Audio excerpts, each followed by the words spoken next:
Hello everybody, and welcome back to Cantrips. My name is Connor, I use he, they pronouns, and I will be our keeper today for another foray into Monster of the Week.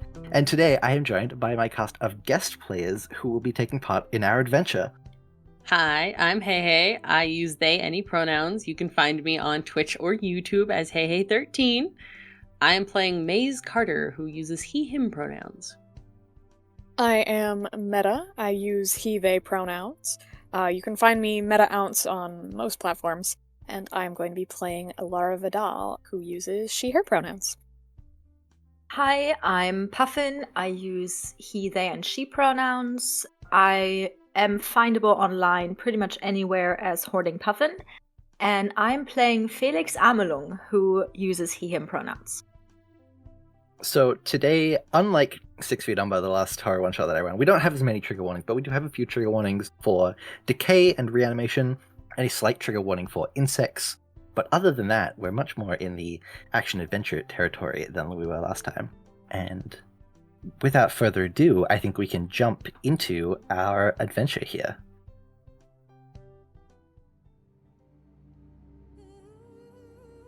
It was once believed, in times gone by, that there were places upon this earth where the barriers between worlds wore thin, where the realms of gods, spirits, and monsters bled into ours. And in these thin places, there were those few within whom magic flowed strong and powerful like the churning waters of the Nile, who could reach between these worlds in search of knowledge, power, and riches. And even, some say, the ability to stave off death itself. If these people truly existed, however, in the shadows of the Great Pyramids, under the watchful gaze of the Egyptian sun in that world of myth and magic, it was all a very long time ago. Welcome to the city of Cairo, 1929. In the wake of Howard Carter's uncovering of Tutankhamun's tomb almost a decade prior, Egyptomania has swept the global stage once again, leading many to delve into the long-forgotten deserts in search of wealth and recognition. However, not everyone can be as lucky as Carter. In 1926, an unprecedented find by French archaeologist Antoine Laurent promised the reveal of untold knowledge of the Egyptian Third Intermediate Period. Yet the celebration of the find was short-lived. Of the 7 original members of the team that made the discovery, only 2 are known to survive, and on the journey back to France, the mummy of Tutankhamun, along with all of its treasures, were lost under unconfirmed circumstances, vanishing from the grasp of academia before it could be properly researched, and leaving rumors of a curse to hang over all involved. Now, however, 3 years later, one of those lost artifacts from the tomb of Tutankhamun has resurfaced on the antiquities market, purchased by an anonymous buyer. A stone tablet seemingly engraved with the location of another lost tomb, one so far unknown to Egyptologists entirely and scrubbed from the historical record. Having purchased this slab and ignoring the warnings of a curse, this unknown benefactor has funded their own search, gathering together a team of explorers, archaeologists, and more to uncover the ancient mysteries of this tomb located in a hidden valley along the Nile. The 3 of you, hired by this benefactor for reasons of your own, find yourselves now on the banks of the Nile, prepared for the journey ahead, but unaware of the dangers that have laid in wait for millennia beneath the amber sands. And as we lower ourselves onto a dot on the banks of the Nile, who do you think would be there first? I think Maze can get out first. He's not eager as in like a bustling excitement, but an eager as in a pressing for information. He's finally found a lead and is ready to follow it. And as Maze is stepping up, would you like to give us a description of him, perhaps? So Maze is a tall, fairly, I think, average-looking, mid-aged white man. Blonde hair, kind of hazily brown eyes, has a bit of an unkept facial hair going on, a little bit of a scruff, maybe a little bit longer than a scruff. Hasn't really shaved or kept himself up. It looks like he used to be well kept, but now is less so. And he has a few scars across his face.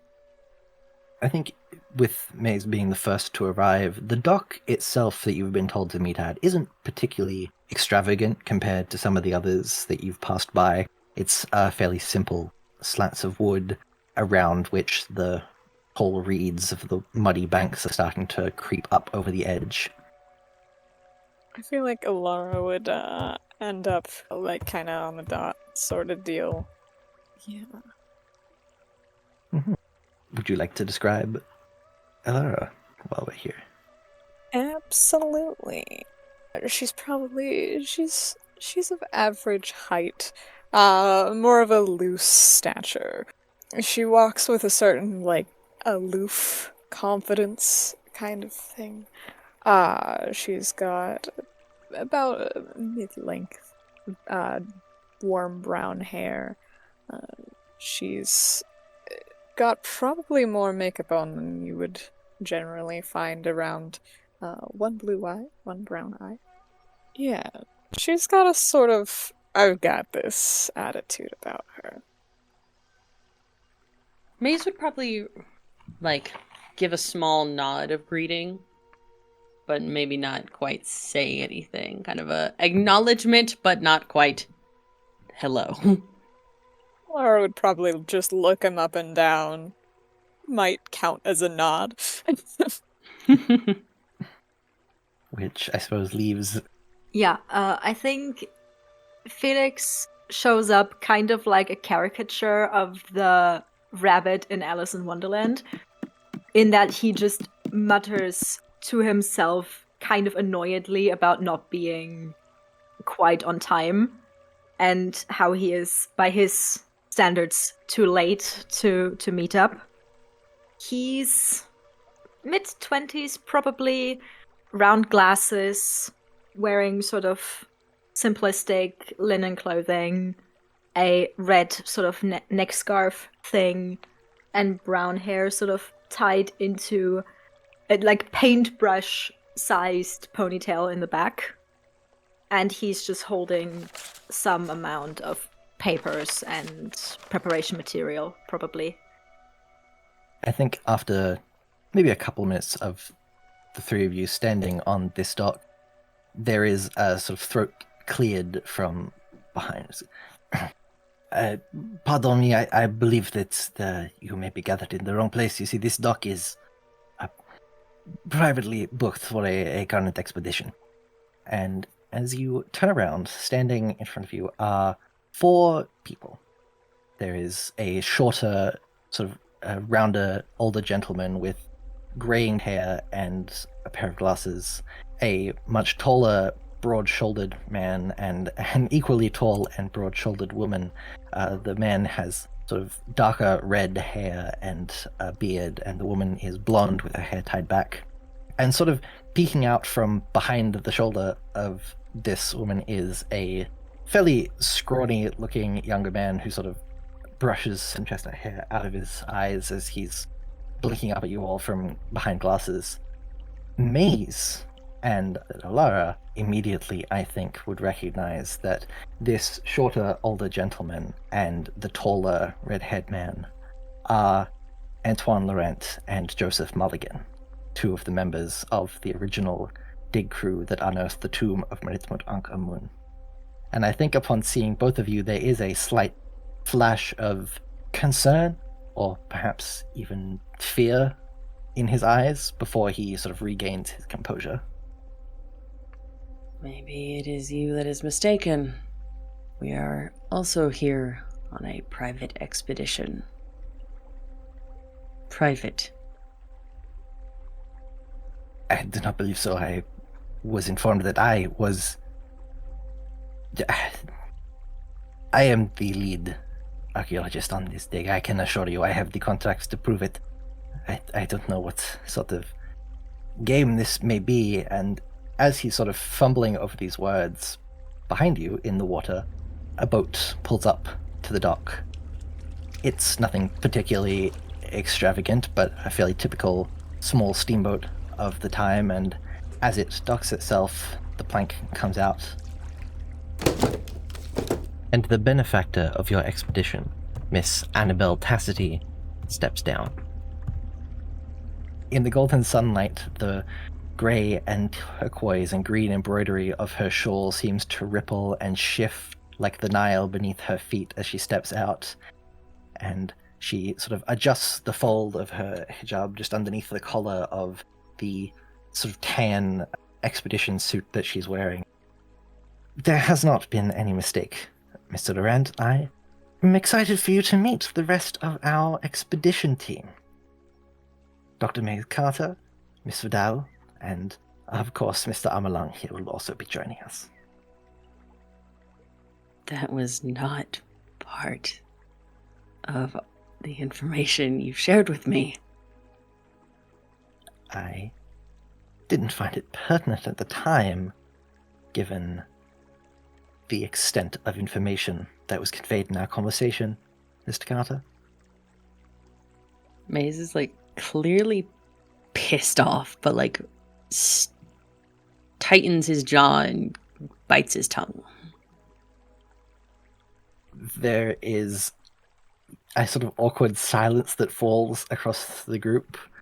I feel as though Felix has likely heard of Antoine Laurent, at least in terms of, someone who is in the field and was a fairly renowned archaeologist. I mean, the discovery of the tomb of Tutankhamun was a very big publicized discovery in the field of archaeology, and the loss of all of the artifacts likewise. But I doubt they would have met. I think Laurent definitely for the last little while has kept to himself, as perhaps some of our other party have discovered. But the sort of scrawnier looking young man, who's probably in his early to mid-20s and is likewise dressed in sort of light linen colors, steps out and holds out a hand and adjusts the bag on his shoulder. It's a pleasure to meet you. My name is Reed Baker. I'm the remains expert hired on for the job. It's nice to meet you, Reed. I think Reed sort of smiles and blushes a bit and inclines his head. And looking at the group here, Annabelle sort of goes around and, well, it seems as though some of you are aware of Mr. Joseph Mulligan, and who will be acting as our porter, as will Miss Tatiana Kozlov. And the larger blonde woman sort of nods and inclines her head. It is a pleasure to meet you. I hope that this expedition will be as lucrative as promised. I certainly wish the same. You can call me Alara Vidal. Pleasure, Miss Vidal. I think she goes to extend a hand to shake, probably. Yeah, Alara seems kind of amused at that being the first actual extension of any of these introductions. She'll take it. She so does that thing where she'll take your hand and then not bow, but do that kind of lean forward as taking your hand, and then kind of let it go and go to stand back beside Laurent and Mulligan. Or raise an eyebrow. So I think that sort of in this tense interaction, Miss Tassity will invite you all up onto the boat and lead you into a larger room amongst kind of the smaller spaces around. It's not clearly a boat for an overnight sort of trip along the Nile, as many that you've passed are, but sitting on the table in the center of this room is a large stone tablet. It is the tablet from many of the photographs that came out of the initial expedition, which Maze has seen in several photographs of Arthur as well. Glancing down at the table, there are a handful of kind of pieces of paper scattered around that seem to be partial translations, and you can recognize Arthur's handwriting on a few of them, things that are already partially translated that never got finished necessarily. I think Maze will go from kind of glaring at the two that were on the previous expedition over his glasses to quickly, like, picking up the pieces of paper that have his son's handwriting on them.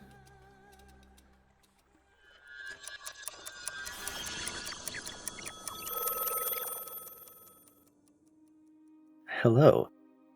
Hello.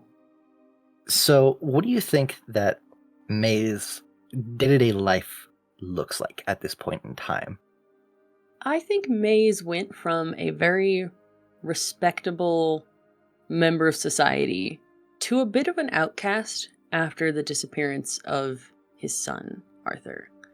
He went from being a doctor who was probably well respected in his field, with a wife and a son going off on a, interesting adventure out in Egypt. And then when he didn't return, Maze went down a rabbit hole of searching for answers, which ended up losing him his job, his wife, and still no sign of his son. So day to day, I think he's probably not on the streets. I think he still has money from his family upbringing and from his well done job, but he is not currently employed. He has foregone his work and instead has, probably journals and the conspiracy board going. I think it's probably late at night, especially raining outside, and a knock comes at the door. Not many people knock on Mr. Carter's door these days. So he would approach curiously.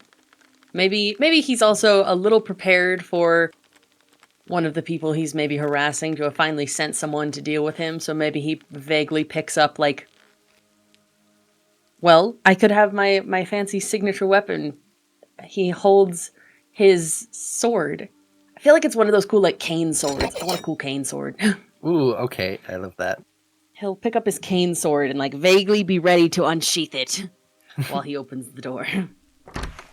I think as he opens the door, it is surprisingly not someone that he has seen before or is in any way sort of harassing for answers. It is a young woman who you will come to know as Miss Annabelle Tassity. Probably late 20s Egyptian woman with a hijab head wrapping and a sort of shawl or scarf draped around her shoulders that she wears regularly, the sort of greens and greys woven into the fabric. And I think immediately she glances at you, kind of hand on this cane, but doesn't address it. Mr. Carter, I presume. Or is it still Doctor? Mister would be just fine. I see. Are you available at the moment? I have a proposition I would like to discuss with you if possible. Very well. Here, step in, get out of the rain. Sorry for the mess. It's not the, I don't get visitors much these days. Oh, it's no problem at all, trust me. I have spent a lot of time in far messier places.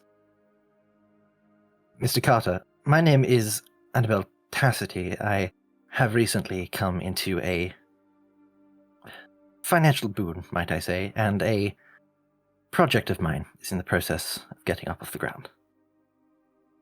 I believe that some years ago now, your son was involved in an archaeological dig for the tomb of Tutankhamun. Yes. I think she's sort of wearing a blazer underneath this shawl. She reaches in and pulls out a newspaper clipping and unfolds it. And it's a photo that you actually have, the original photo that you recovered from the journalists of your son, Arthur, sort of leaning over a table. And beneath him on the table is a stone slab covered in hieroglyphics. It was something that Arthur had written about, attempting to decipher.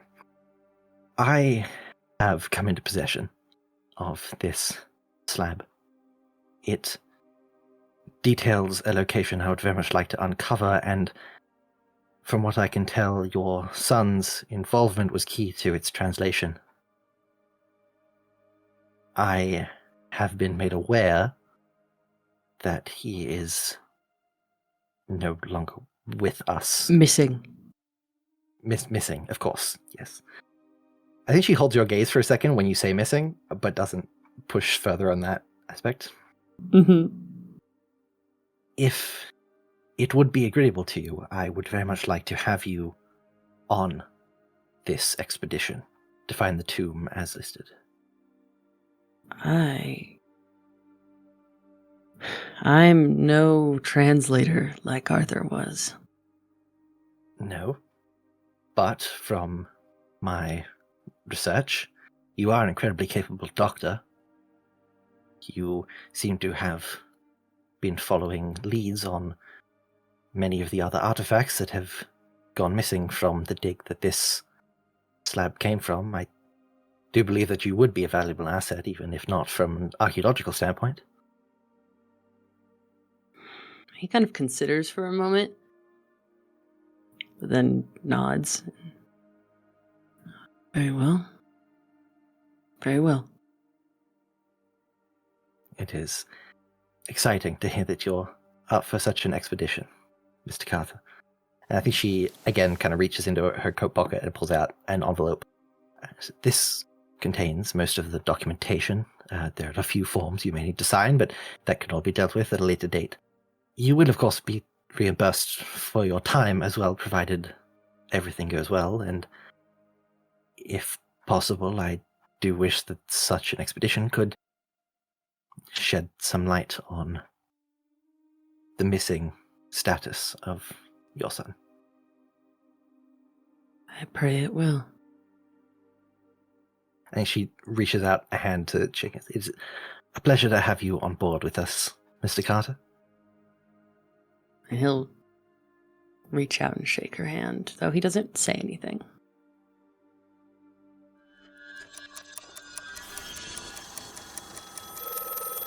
Quickly, picking up the pieces of paper that have his son's handwriting on them. I think among some of the translations, they are only partial, but there's a handful of things that are there. There are talks about a priestess by the name of Amunet. Although priestess sort of has a question mark after it, and there's a couple of other scribbles that interchange the word sorceress or goddess, or a couple of other translations that he wasn't sure of. There are mentions of pieces of the soul, the Egyptian soul, having numerous components, the Ren and the Ba and the Id, and sort of discussions of it, although I don't think that Arthur had fully pieced together what that discussion was. And as you're sort of looking over it and seeing these handful of translations, Annabelle sort of brushes a hand over the top of the stone.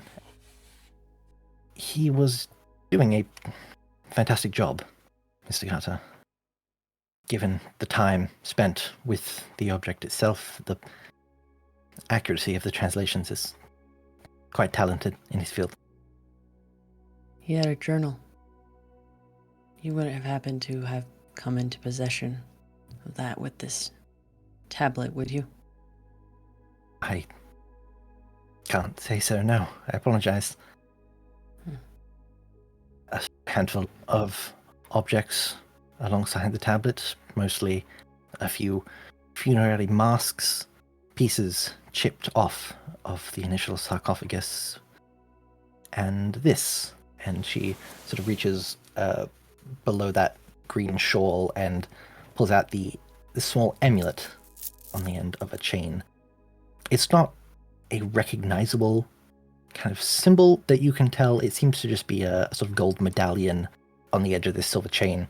But the moment that she takes it out, Laurent sort of almost lurches forward. He goes, I am sorry, that belongs rightfully to myself and my team.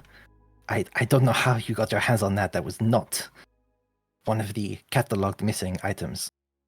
And she stiffens and goes, I think you'll find, Zerent, that this, along with all other objects recovered from that dig, rightfully belong to me.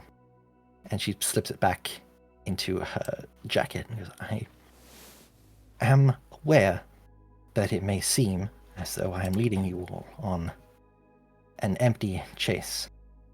There are few records surviving of Anipe Amunet, but I can assure you that this tablet lays out a precise location located in a valley not long down the Nile from Cairo. Our expedition should be no more than a few days, perhaps even less if things go well. But should this discovery be made, I am confident in saying that there are many good things to come from it. You promised me a payday. I trust you'll pay out. Oh, I'm certain that we will all be very satisfied with the payment for this expedition. Trust me. I think Felix is like, just whilst on the boat, just curled into a corner and going through the entirety of the Egypt edition of the Bilderatlas zur Religionsgeschichte, which is an actual archaeological publication. It's translates as Atlas of Religious History. And I think he's acting like he's cramming for an exam. Essentially. Just sat in a corner, just like, I have not worked with the Egyptology people. I cannot disappoint people. Starts like reading everything that he has brought with him.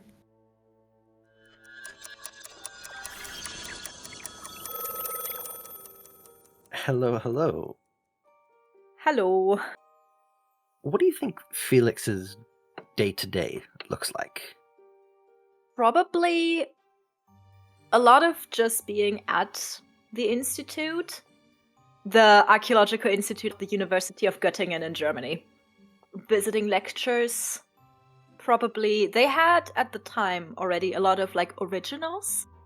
And I believe they also had the coin cabinet. So he's probably in there like studying on the actual objects a lot. I think it's probably mid-afternoon, let's say, on a grey and somewhat dreary day as Felix steps out from the building. And as he goes to step down from the doorway, a woman steps into view.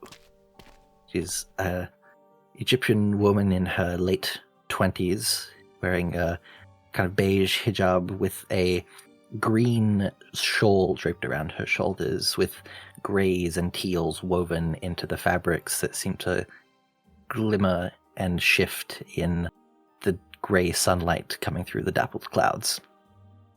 Mr. Armalong, correct? Yeah, yes. Sorry, do I know you? No, I don't believe so. I would be quite surprised. My name is Annabelle Tassity. I was hoping to inquire about your knowledge of Egyptological studies. I'm aware the university here doesn't have a dedicated department. Well, there are people that are studying it, but there is no dedicated institute. I see. And would you perhaps be among those studying it? Yes, yeah. Occasionally. I think she sort of steps out of your way to like allow you to pass with the sort of indication that she might walk alongside you. Mm-hmm. I've recently come into, let's say, a fortunate spell when it comes to both wealth and archaeological items. I'm working to put together an expedition team to head to Egypt to work on uncovering a hence unknown potential site. Unknown in the sense of unknown to authorities or to science? Well, I believe to both. It seems that the name of the individual has been scrubbed from most historical records. Unfortunately, common practice in certain eras of geological history, unfortunately. Also not uncommon in the archaeological field, unfortunately. So what do you need my help for?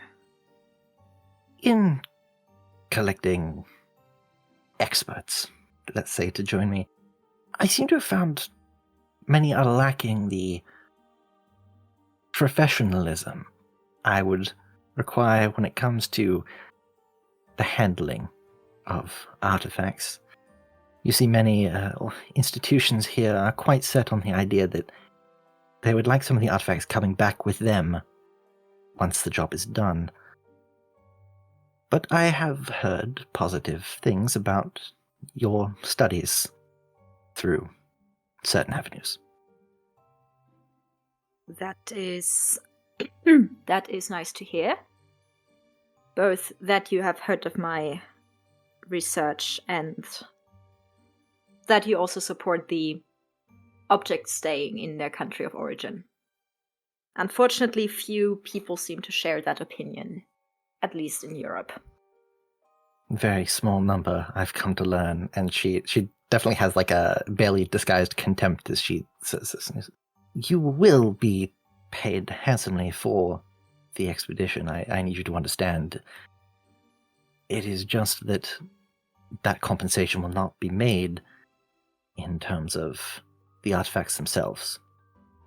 Well, the artifacts I wouldn't be able to make into money anyways, so that is fine by me. You would think, although some are certainly desperate to try. I am ashamed to admit that the sources I came across that lead to this particular site were rediscovered in an underground antiquities deal, but I certainly aim to keep them out of such a trade moving forwards. Well, you have my support in that entirely. I do not hold much of objects being shipped around the world for people to handle them and pretend that they know more about them when they have sometimes never been to the country in question. How soon would you need me to leave Göttingen? Oh, a few weeks, a bit less than 2 months. I have a few other stops on my way, but I have many of the arrangements dealt with, and she sort of reaches into, beneath this shawl, you can see she's wearing a sort of tan-colored blazer, and she reaches into the inside pocket and pulls out an envelope and hands it out to you. There are a few forms that I need you to fill in, of course, and a handful of minor details that we can work out closer to the date, but this should be tickets enough for the trip to Cairo, from which we will depart. All the dates are listed inside. Felix sort of leafs through the different papers very quickly and then nods and sort of pulls his shoulders back and gives her like a half smile and goes, "Well, I suppose I will see you then." Very excited to hear that. But just between us, I do hope that it is known. I am hiring you, Mr. Amelung, not the involvement of any institutions, shall we say, with which you may be affiliated.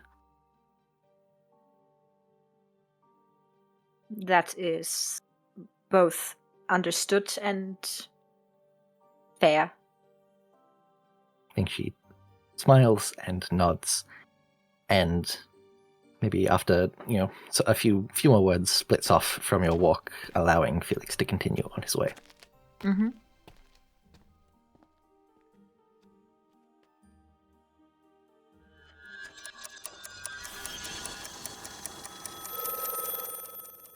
Starts reading everything that he has brought with him.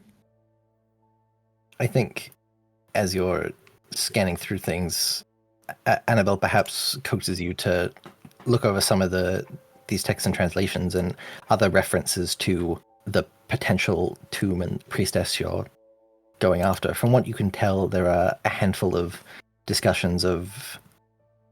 It's not uncommon, especially in a variety of archaeological histories, but particularly Egypt, for names to be scratched out and erased from history. Part of the concept of the soul was the Ren, the name, the thing that once erased truly meant a death and an inhibition for the soul to pass on to the afterlife. And it seems that in many cases that is what happened to Anipe, this sort of malicious erasure from various religious histories. Mm-hmm. Remind me, is it Amepe or Anepe? Anipe. Okay. I have a thought for you. Mm-hmm.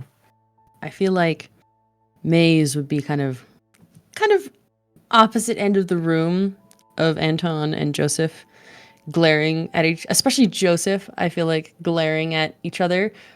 For I had a fun thought of perhaps the scars on May's face are as a result of May's getting a little too pushy and up close and personal when trying to demand information from them in a previous altercation. Perhaps Joseph might have... Mm-hmm. Perhaps. So now I'm just picturing Maze going up to maybe finding Joseph while he's at a bar, and Joseph and him perhaps getting in a fight, and perhaps that's where Maze's scars on his face have arrived from. I think that is very in character for Joseph, certainly. Joseph is Great. very much the hired muscle almost of the group, and is very cagey about the events and would not hesitate to get into that much more physical altercation. I think definitely is staring you down. I think he is as upset about you being here as you are about him. Goody. I think it's almost that vibe of Joseph being like, you gonna come try and talk to us? You gonna come on, bet. I would love an excuse to punch you. And Maze is like, f you from afar. Yeah, it's a sort of tense staring contest across the room as I honestly think Tatiana is sort of milling around. Really seems like she could not give a shit about who any of you guys are.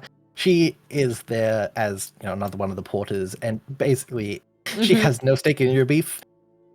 Reed, on the other hand, is very excitable and sort of poring over the slab and looking at things. And I think at one point might even have come up and asked to look at some of the notes that you had collected up from the table. I think it takes Maze, like at first Maze wants to be like no, but does know that there are experts here that could help them find more information, so we'll begrudgingly hand them over. I do think that potentially Alara is also kind of mulling around specifically around Antoine Laurent. Just not necessarily interacting, but specifically being in their view. In his vicinity? Mm-hmm. I also realized I didn't have pronouns for any of the characters. Yeah. And I should do that. Antoine and Mulligan are both he, him. Tatiana, she, her. Reed, he, they. And Annabelle, she, they. I think Antoine has occasionally gone over to Annabelle and sort of started a somewhat heated conversation, and she more or less just shuts him down about various things to do with the dig and not being informed about the team coming on board and where did she find these artifacts and what's kind of going on here. And she really isn't giving up much information and doesn't seem to have much time for him at all, despite hiring him for this job. And I think there's maybe a moment where, rather heated, he steps outside, away from the others onto the deck to, stand out in the breeze and pat down his forehead with a handkerchief, in which he is alone and separate from the group for a bit. And that's Antoine who is doing that? Antoine, or? Yes. Okay. I'll take that opportunity. I'll head out, stand next to him. She has more money than you. I actually don't think he noticed you come out at all, and the second you speak, entire body tenses up, and you can see him like grip the rail of the boat. It would appear, yes, that does seem to be the case. I would have reconsidered the offer posed to you. It was either taking her deal or going to jail. I'm not going down for anyone. But... I mean, if you can prove to me that she doesn't have more money than you. I can assume, given your current employment under Miss Dacity, that there has been payment made already. Enough to prove that she's serious about her offer. I think he drums his fingers on the railing of the ship. If this goes to plan, despite your inconsistent track record, her possession of this amulet is... He almost like struggles to find the word in English for a moment, and you can see him like turning thoughts over it in his mind. Disagreeable, if you understand. Of course. And there's no hard feelings, honey. Of course, it's really just business. Yes, no hard feelings at all. Just business. I'm glad we can get that out of the way so we can work together, not let it get in the way of this brand new job. An exciting brand of job it is. Yes. Keep cooling down, buddy. Pat him on the back and go back inside. He like flinches at you touching him. Yep. Mm-hmm.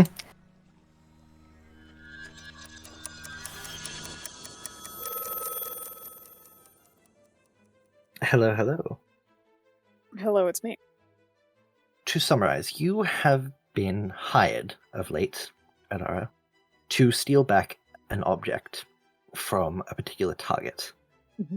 The object in question is an amulet of Egyptian origin that was recovered in the 1926 dig in the discovery of Tutankhamun's tomb.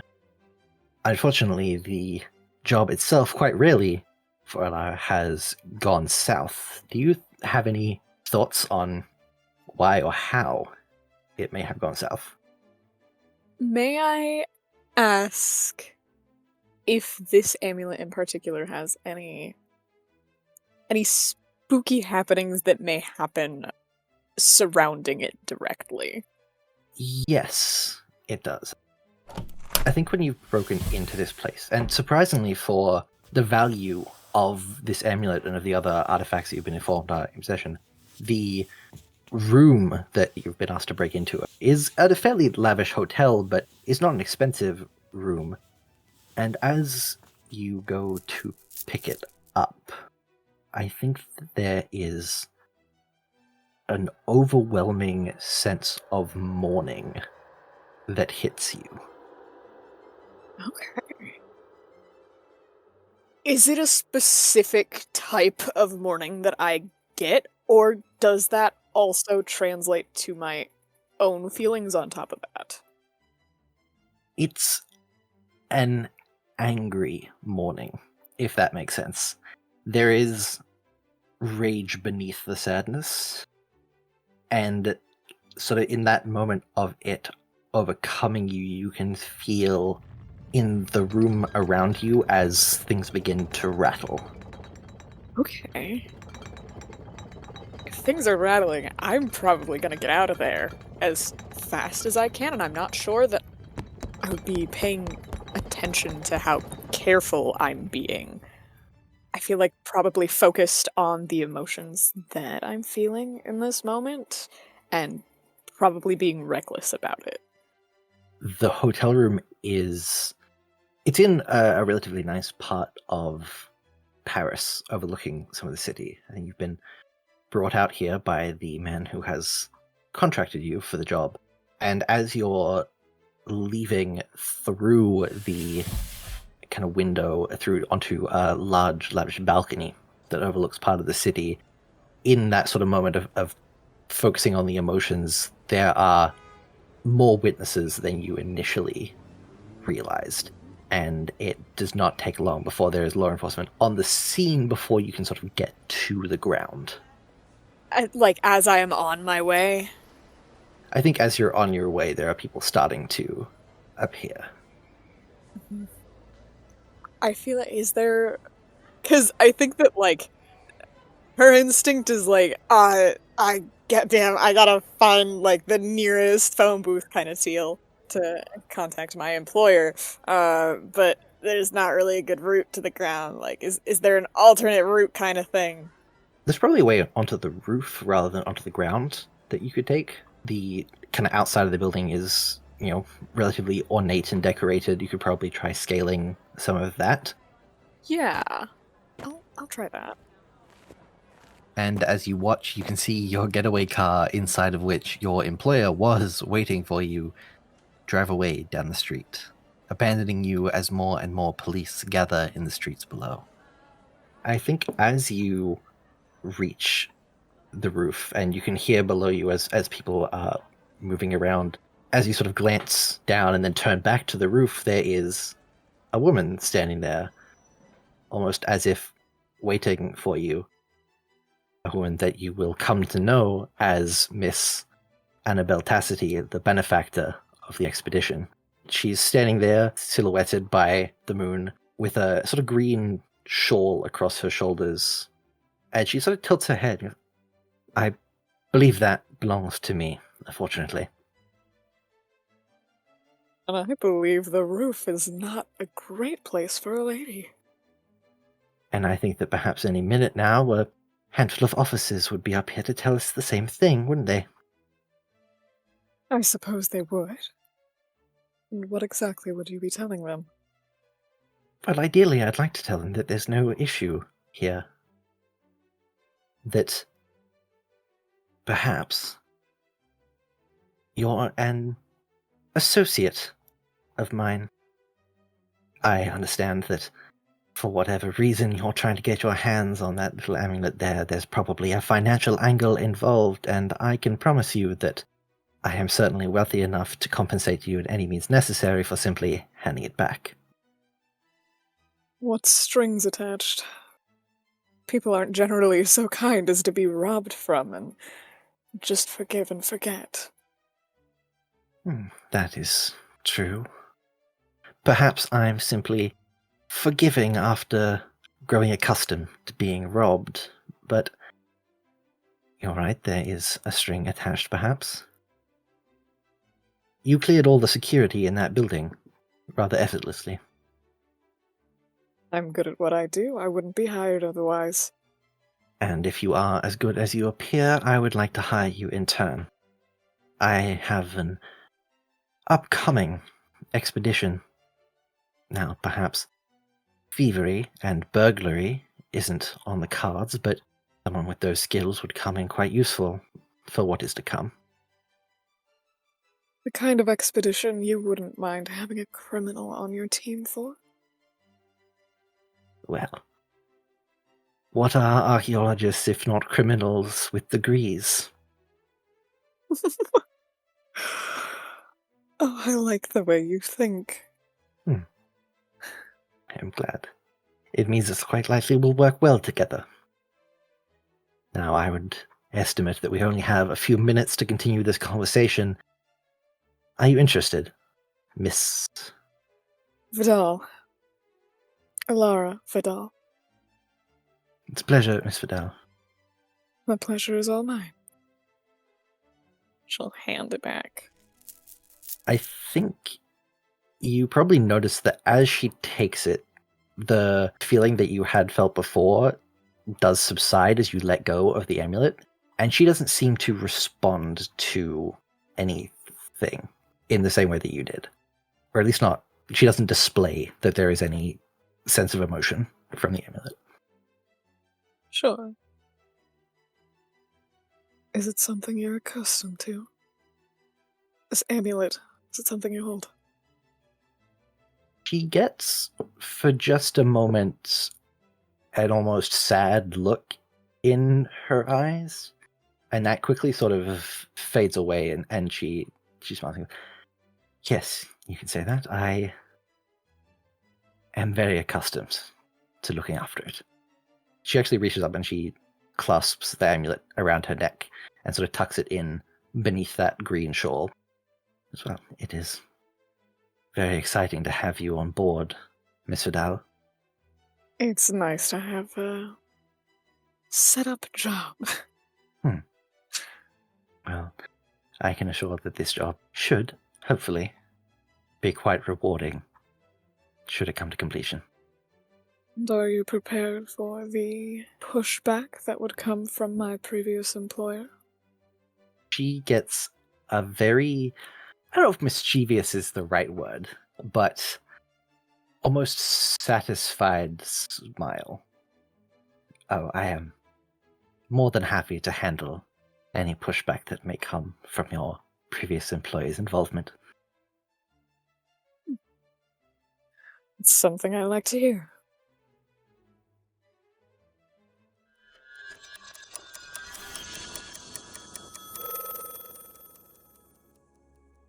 Keep cooling down, buddy. She'll pat him on the back and go back inside. He, flinches at you touching him. Yep. Mm-hmm.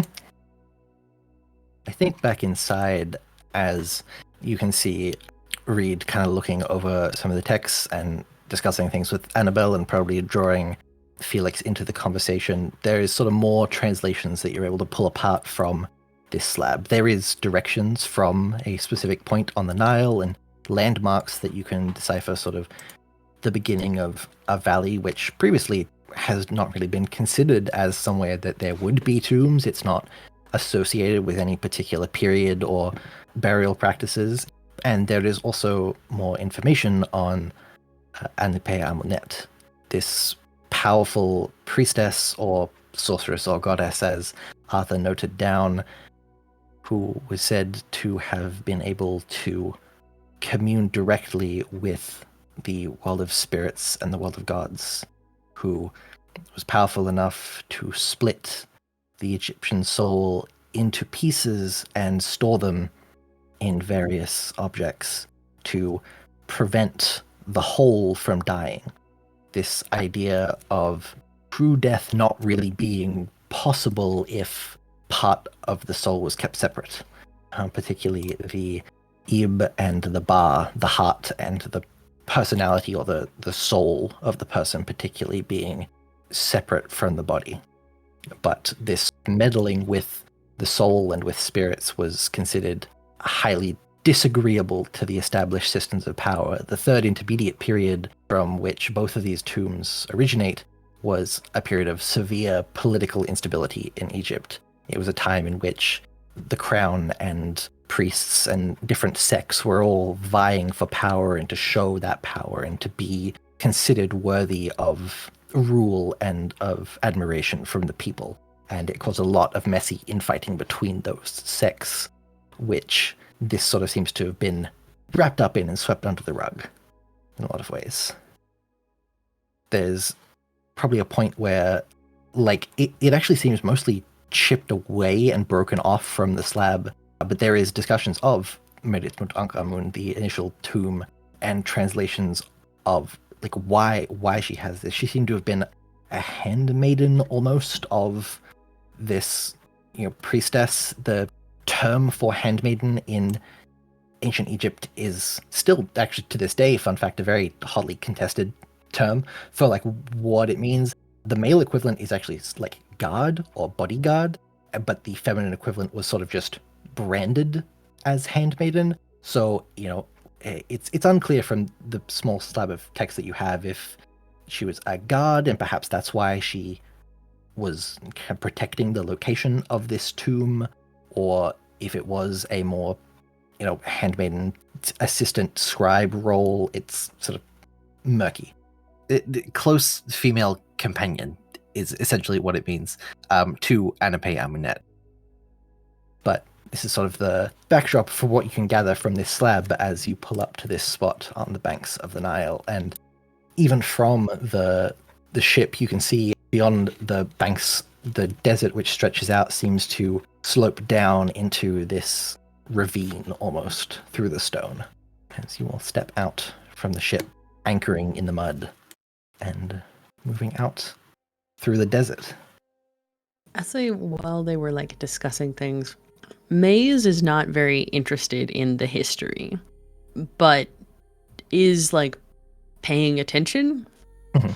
He's just not like, this isn't the reason why he's here. He's not here for the story. He's not here for what they're scientifically and historically trying to uncover. But he is listening in.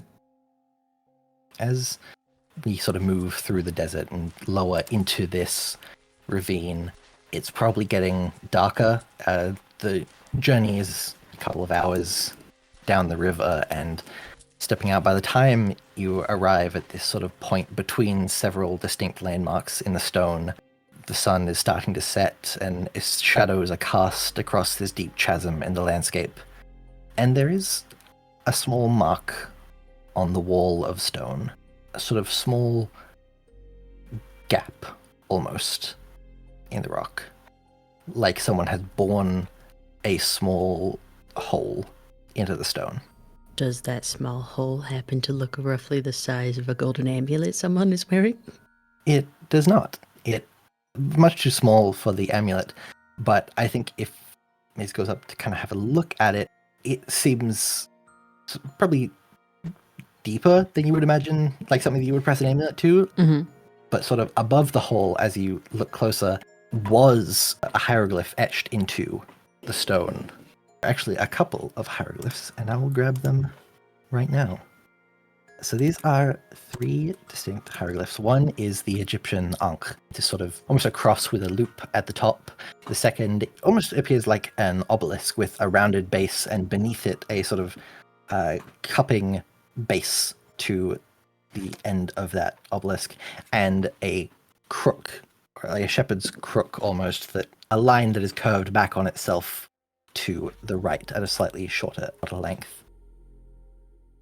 One of my fellow students has those as a tattoo because they do all classic archaeology and Egyptology. This particular 3 symbols has a very distinct meaning.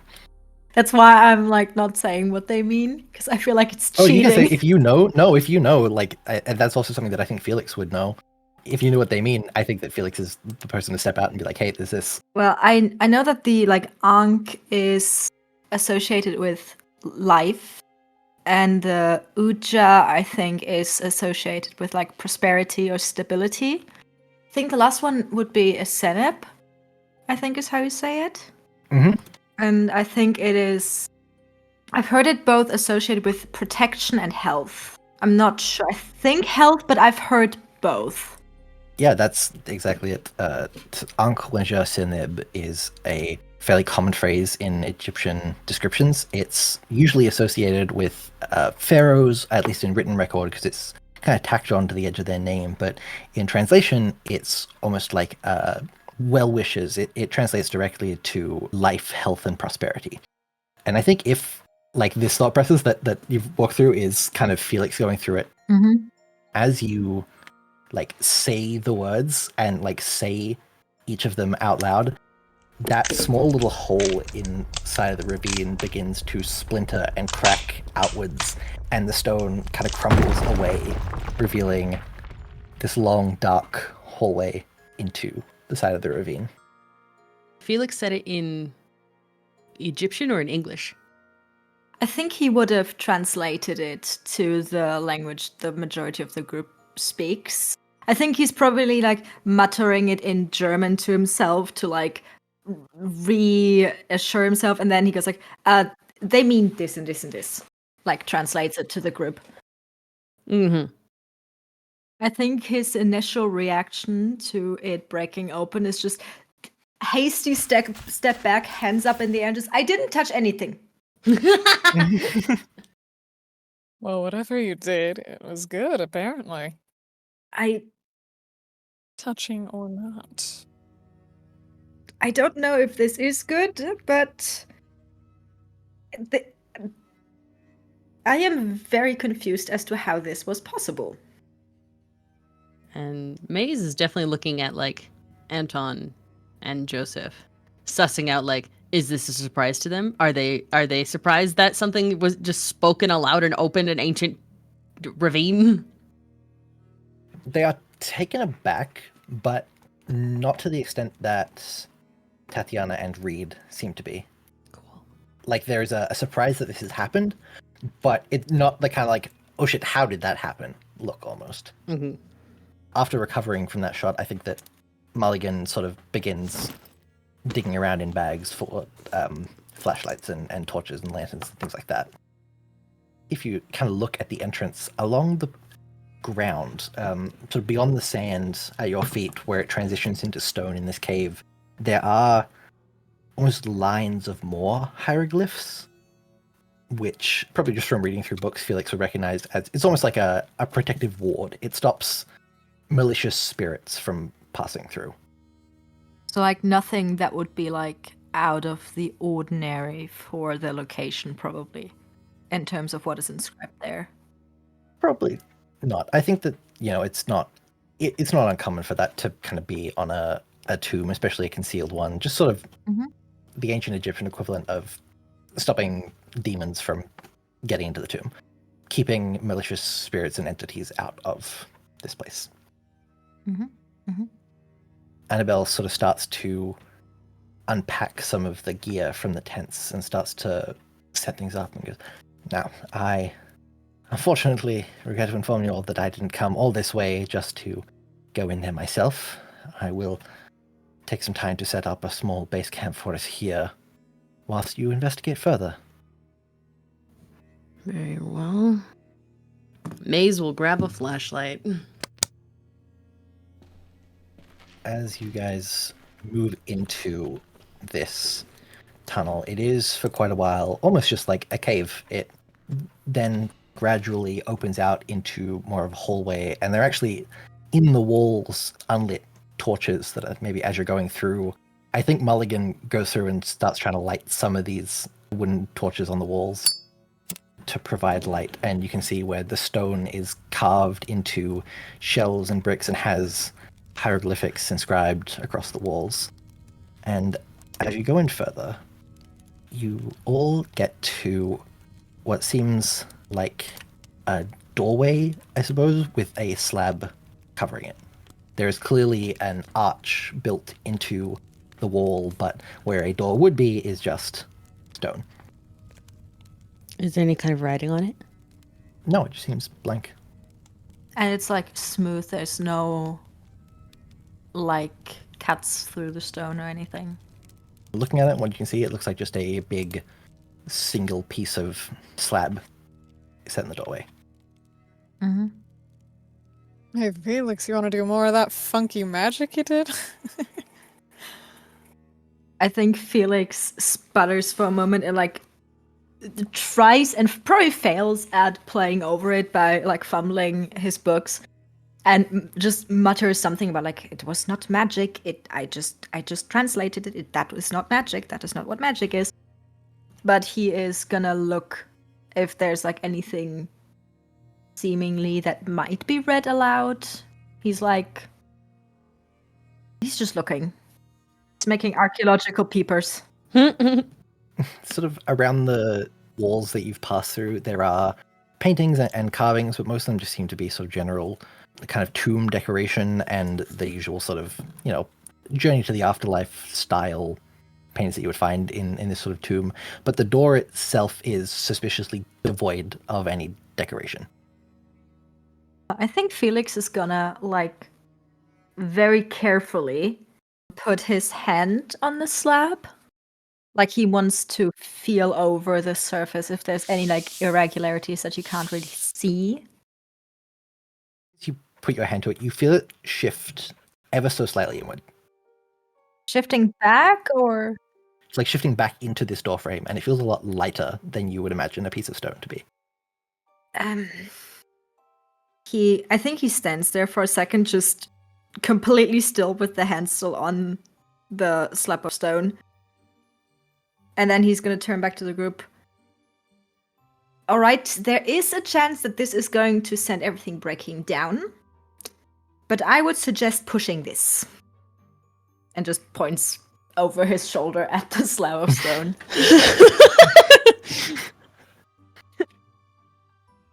That's your big archaeologist play, is push it. I didn't say that it was a very good plan, but it did shift under my hand. I just don't think that it's going to be... I think we might need a little more muscle power. Tatiana will sort of step forward, and she takes off like a jacket that she's wearing to like prepare herself, and she goes to give the stone like a shove, and the second she touches it, it almost seems to like slide back and click and then drop, and you see it sort of drop into the floor. And at the same time, back behind you, the entrance to the room you just came into, another stone slams down from the roof and completely blocks the entrance that you came in through. But in front of you, where this doorway was, seems to just be a black void. Like it's just a dark cave beyond. Looking down seems to be just a deep chasm. Is there a ladder or stairs? There is not. But I think if you shine a flashlight in there, on the opposite wall seems to be a mirrored door. Like there's another open door on the other side of this ravine. How far is this? How big is this ravine? 10, 12 feet, maybe? Pulls up a calculator for European measurements. 3 meters. Yeah, three. Thank you. 3 to 4. 4 meters. Yep. Oh, scheisse. Felix is gonna pull out of his pack a bound habilitation scripture thing that he had in his literature, and he's just gonna drop it in the ravine. And tries to listen for like how far of a drop it is. How far over the ravine are you leaning when you drop it? I think he literally just reaches out hand. He doesn't want his actual like torso or anything to go over the edge, so he's literally like holding it, holds out hand, let go. I think you drop it, and for a second, like as it leaves your hand, it looks like it is just falling. And then a corner of this hits something, and then it continues to fall, and you just don't hear it. Like, you don't hear it hit the ground. I do not like this. Well, I wasn't particularly fond of it either. With the concept that it hit something, is there like sand on the floor? I think so, yeah. There'd probably be sand, at least that you've trekked in. Can I take a handful of sand and like kind of like toss it out into the ravine to see if it kind of lands on what the book hit? Definitely. So you pick up the sand and Maze throws it, and some of it does just seem to fall, but a good amount of it, about a meter over this pit, covers a platform or a bridge of some kind, and it's you kind of see it settle, and it looks like it just settles on darkness, but there is maybe a 2 to 3 foot wide path that it seems to have covered. Looking at it, there is the edge of the door, maybe a meter gap, and then whatever this sort of platform is that it's landed on that seems to be camouflaged into the darkness. Great. All right. I guess. Anyone feel like jumping?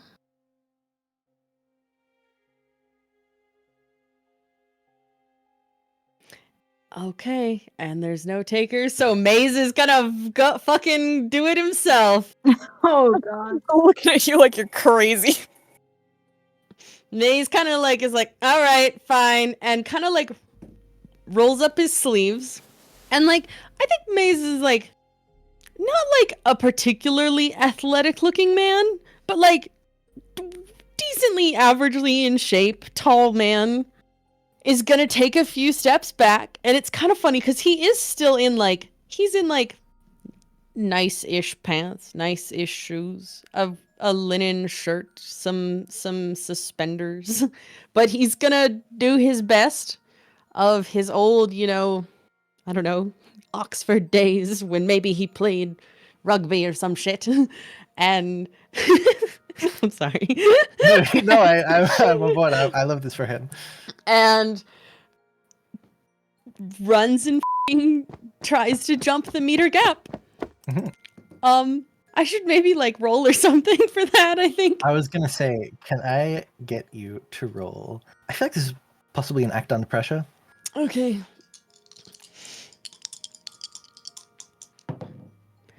That's a pair of 3s, so 6. Okay.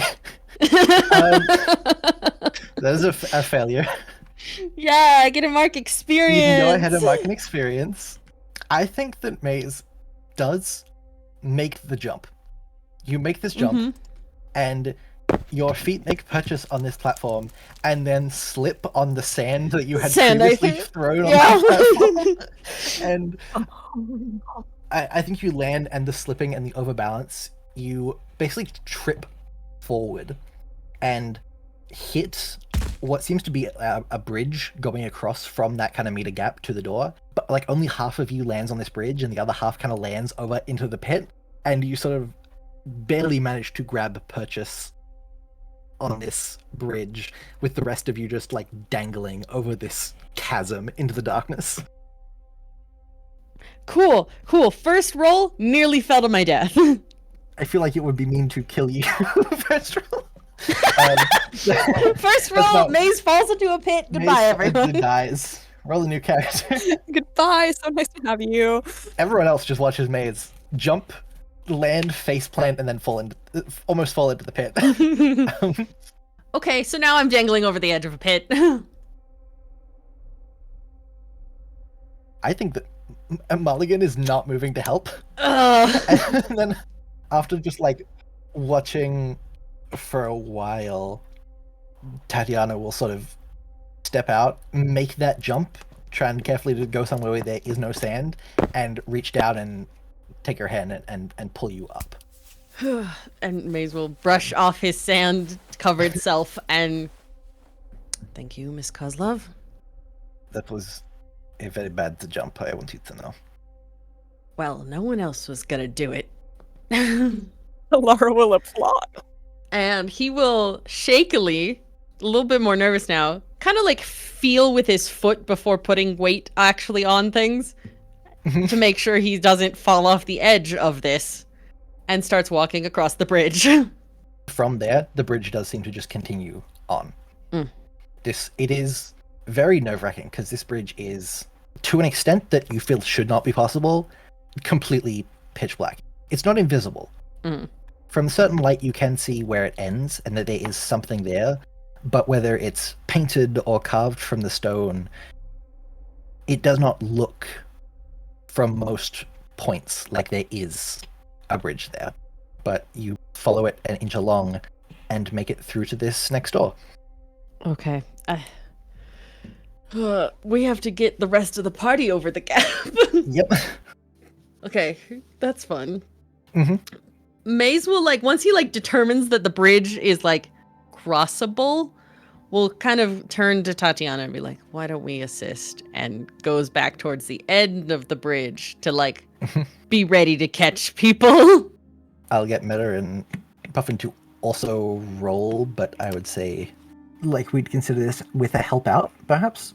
I can roll my help out, and it determines how well I help them.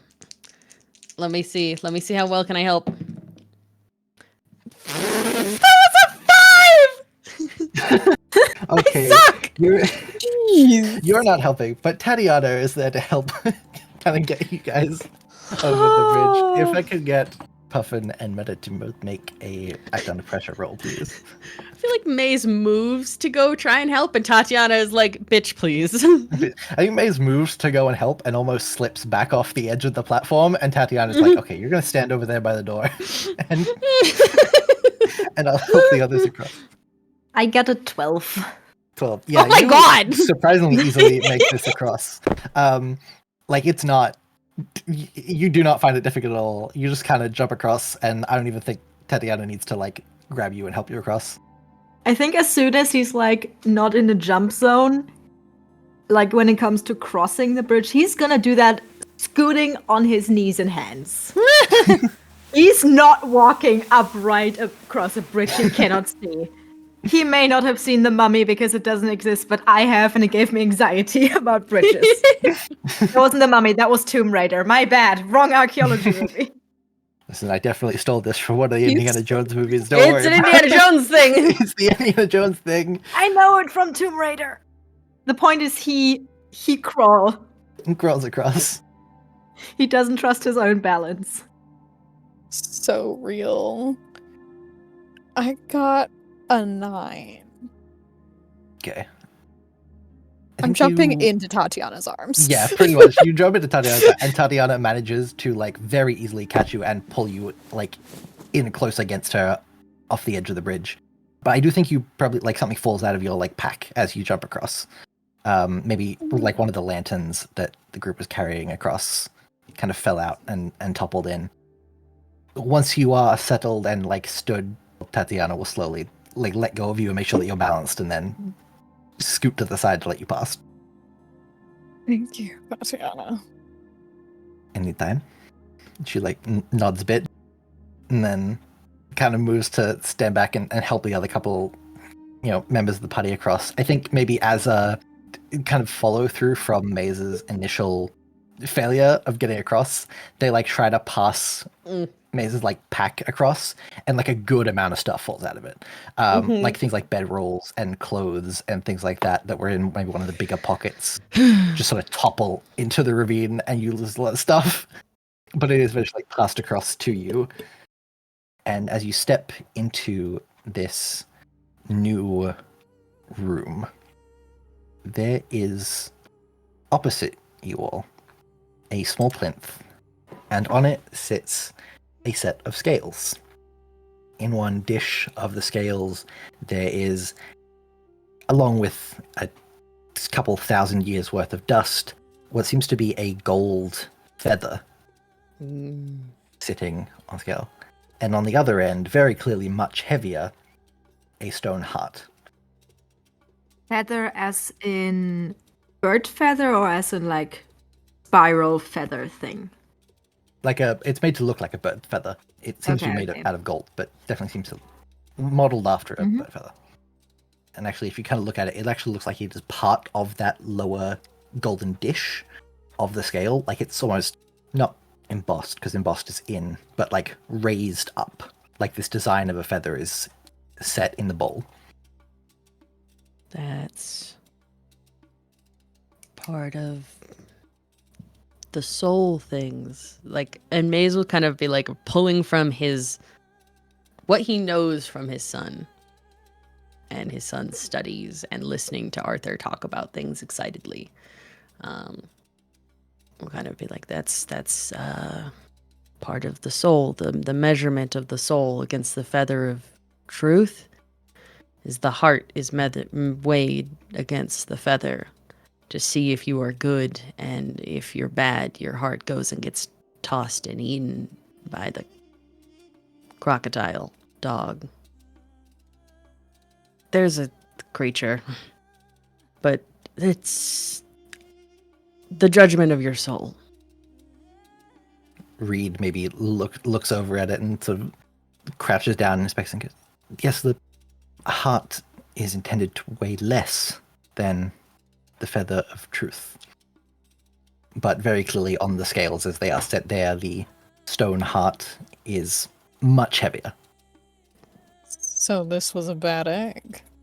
The feather is molded into the dish, but this heart is something separate. This heart is like a stone carved, almost like a smooth stone, unlike most of the sandstone around you, which is quite rough.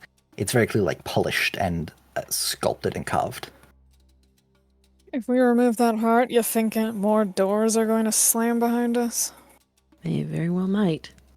Either that or the floor might open. Oh, even more fun. Maze will go up and tentatively pick up the heart stone.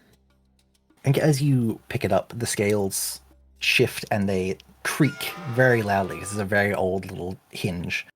But the heart itself, as you pick it up, you can feel that there is something shifting inside it.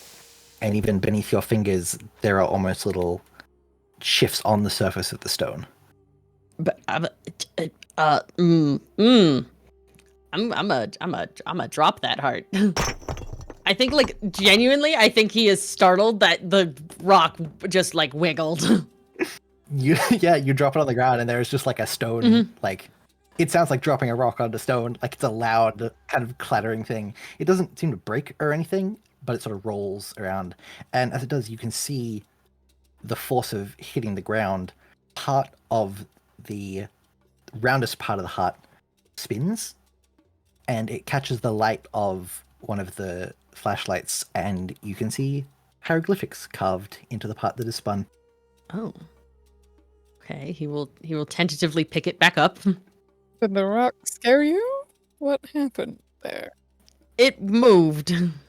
Oh. Do you mean it moved? It not like vibrated, but like wiggled. You sure you're not still shaken up by nearly falling into a pit? Here, would you like to feel it? And he like offers the weird wiggly heart. I thought for a second you were gonna throw it. I think both Felix and myself had that instinct, and like he flinches because he fully expects you to chuck what in his brain is an important artifact. So who are you passing the stone to? He's offering it to Lara. She'll grab it with a piece of fabric between it and her hand. Looking at it and inspecting it, there are on the stone, around the thickest part of this carved heart, which is seemingly, I don't know how much Alara is familiar with what a human heart looks like, but this is a very convincing looking stone replica of a human heart. But around the sort of thickest part are 3 rings, kind of set into the stone, and etched around them are a handful of hieroglyphics. Does it wiggle for me? It does. You kind of can feel there is, like sand or something shifting inside, and each of those little rings of hieroglyphics seems to spin. Does it spin horizontally or vertically? Horizontally. Okay. Wait, you said there's 3 rings. Okay. 3 rings with the same handful of symbols on each. Arranged like this that you can spin around. Mm-hmm. Does it seem like the valves are closed off, kind of thing? Yes, so the valves and aortas and things coming out of the heart do seem to be closed off, yeah. Well, it feels like there's something inside of it. Could make it lighter, perhaps, by getting it out. Well, the symbols on it share what... There are some of those symbols from the door. We could put them in that order. Line those up. I agree with that. We didn't die from taking it off the scale. Would you like to, or would you like me to? In case this tosses me off a cliff, I suppose I'll do it. It's my turn, I guess. I'll twist them so those 3 line up from the door. Yeah, so you twist them, and as it's sort of passing through, you can almost feel little clicks in the stone as something drags past. And as you start to do it, it's possibly a feeling that becomes more familiar to Alara, that clicking of locks and latches and shifting combinations. And as you move past the depictions of eyes and hands and animals to line up the Ankh, Wedja Seneb, those little valves on the top of the heart almost spiral open, and if you tip the heart, sand will pour out. Yeah, you think this sand is special? Should we save it? I think that's just what's weighing it down. Mulligan sort of goes, you can throw it on the bridge. for us to slip when we go back? Maze just totally glares at that dude. Maze is like He's glaring back. If we were not in the company of like, I feel like Maze is a very like kind of traditional-ish like chivalrous kind of man, and so it's kind of like if we weren't in the presence of like women, I would maybe try and say something meaner to you. But these are not even like women, but like just like people that I am unfamiliar with. If we weren't in the presence of strangers and I was trying to keep up looking kind of vaguely like a professional. Yeah, I'm like, the two women here have been bullying you.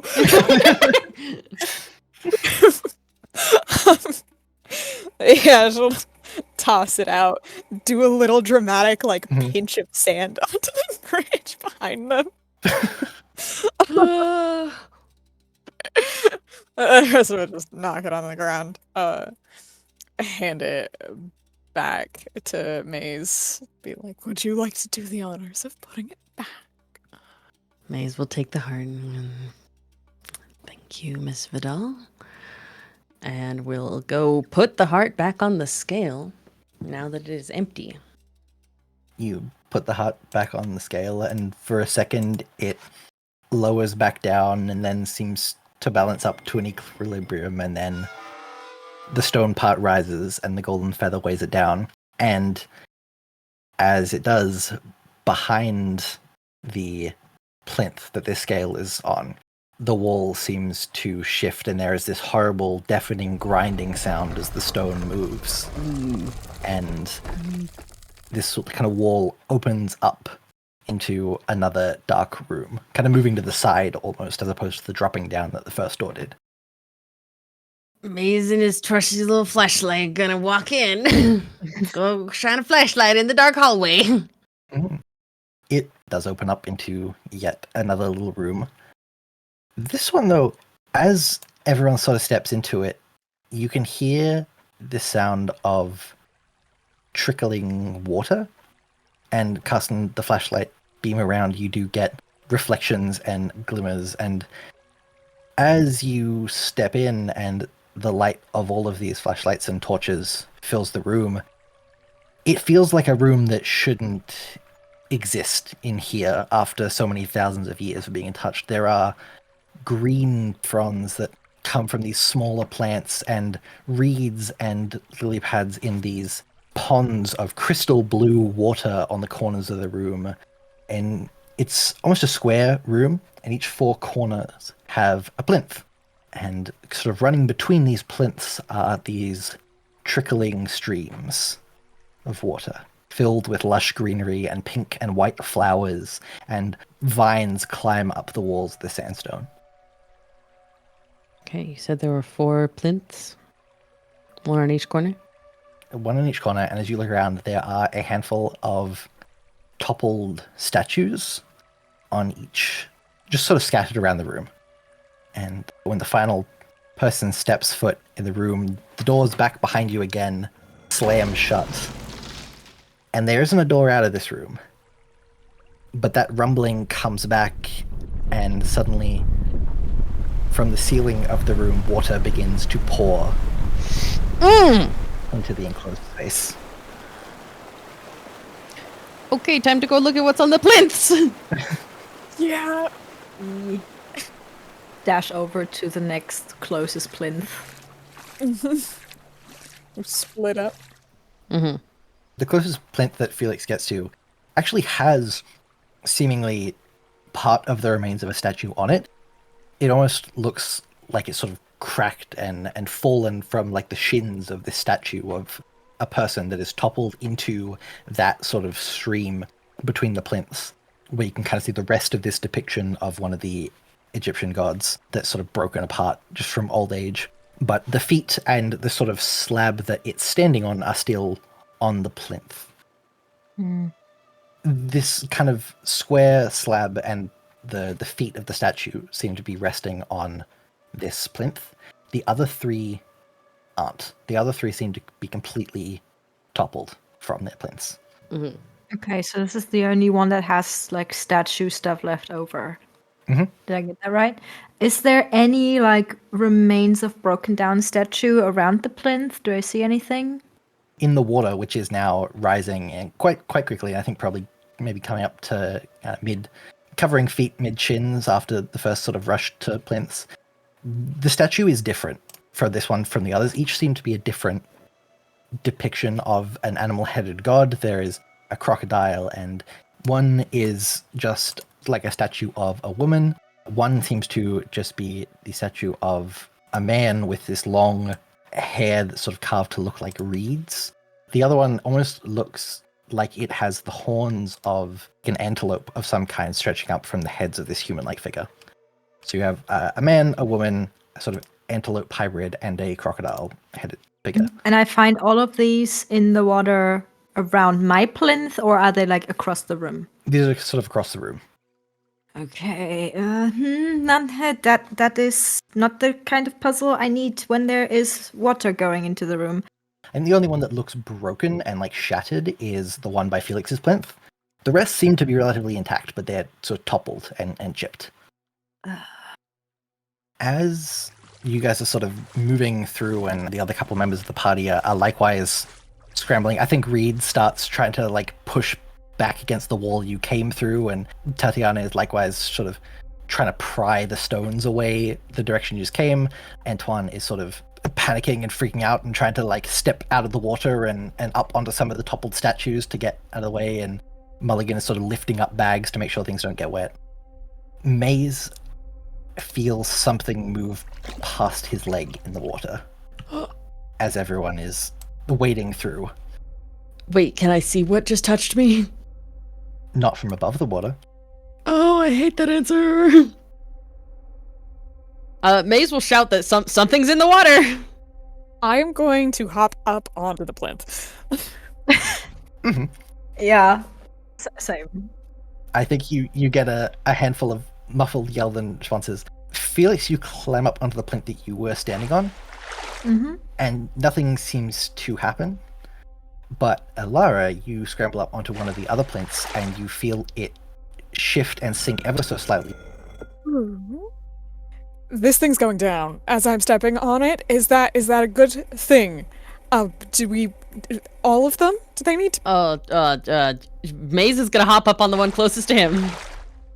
You hop up on the one close to you, and you do feel as that kind of top layer of the plinth sinks down for a second.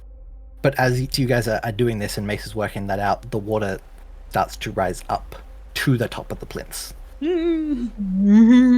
Wait, you said that the other three statues are like relatively intact, so only mine has like... Only yours is broken off at the legs. The rest are still intact. Okay. So was mine the crocodile one, or which one did I have? Yes. By yours was the finding crocodile one, I believe. Oh, scheiße, so big. Mm-hmm. I think actually Felix says that out loud as he tries to, like, in his brain to remember what each of the statues are, like, if that might have any meaning, like which statue might be which deity, sort of thing. I can list you the deities if you've kind of like looking around. Me Puffin has an idea. The deities are Anuket, Hapi, Satet, and Sobek are the 4 statues. Okay, so Anuket for the statue, for the antelope one. Sobek, obviously crocodile. Which one were the woman and the man in order? I believe that Hapi is the man and Satet is the woman.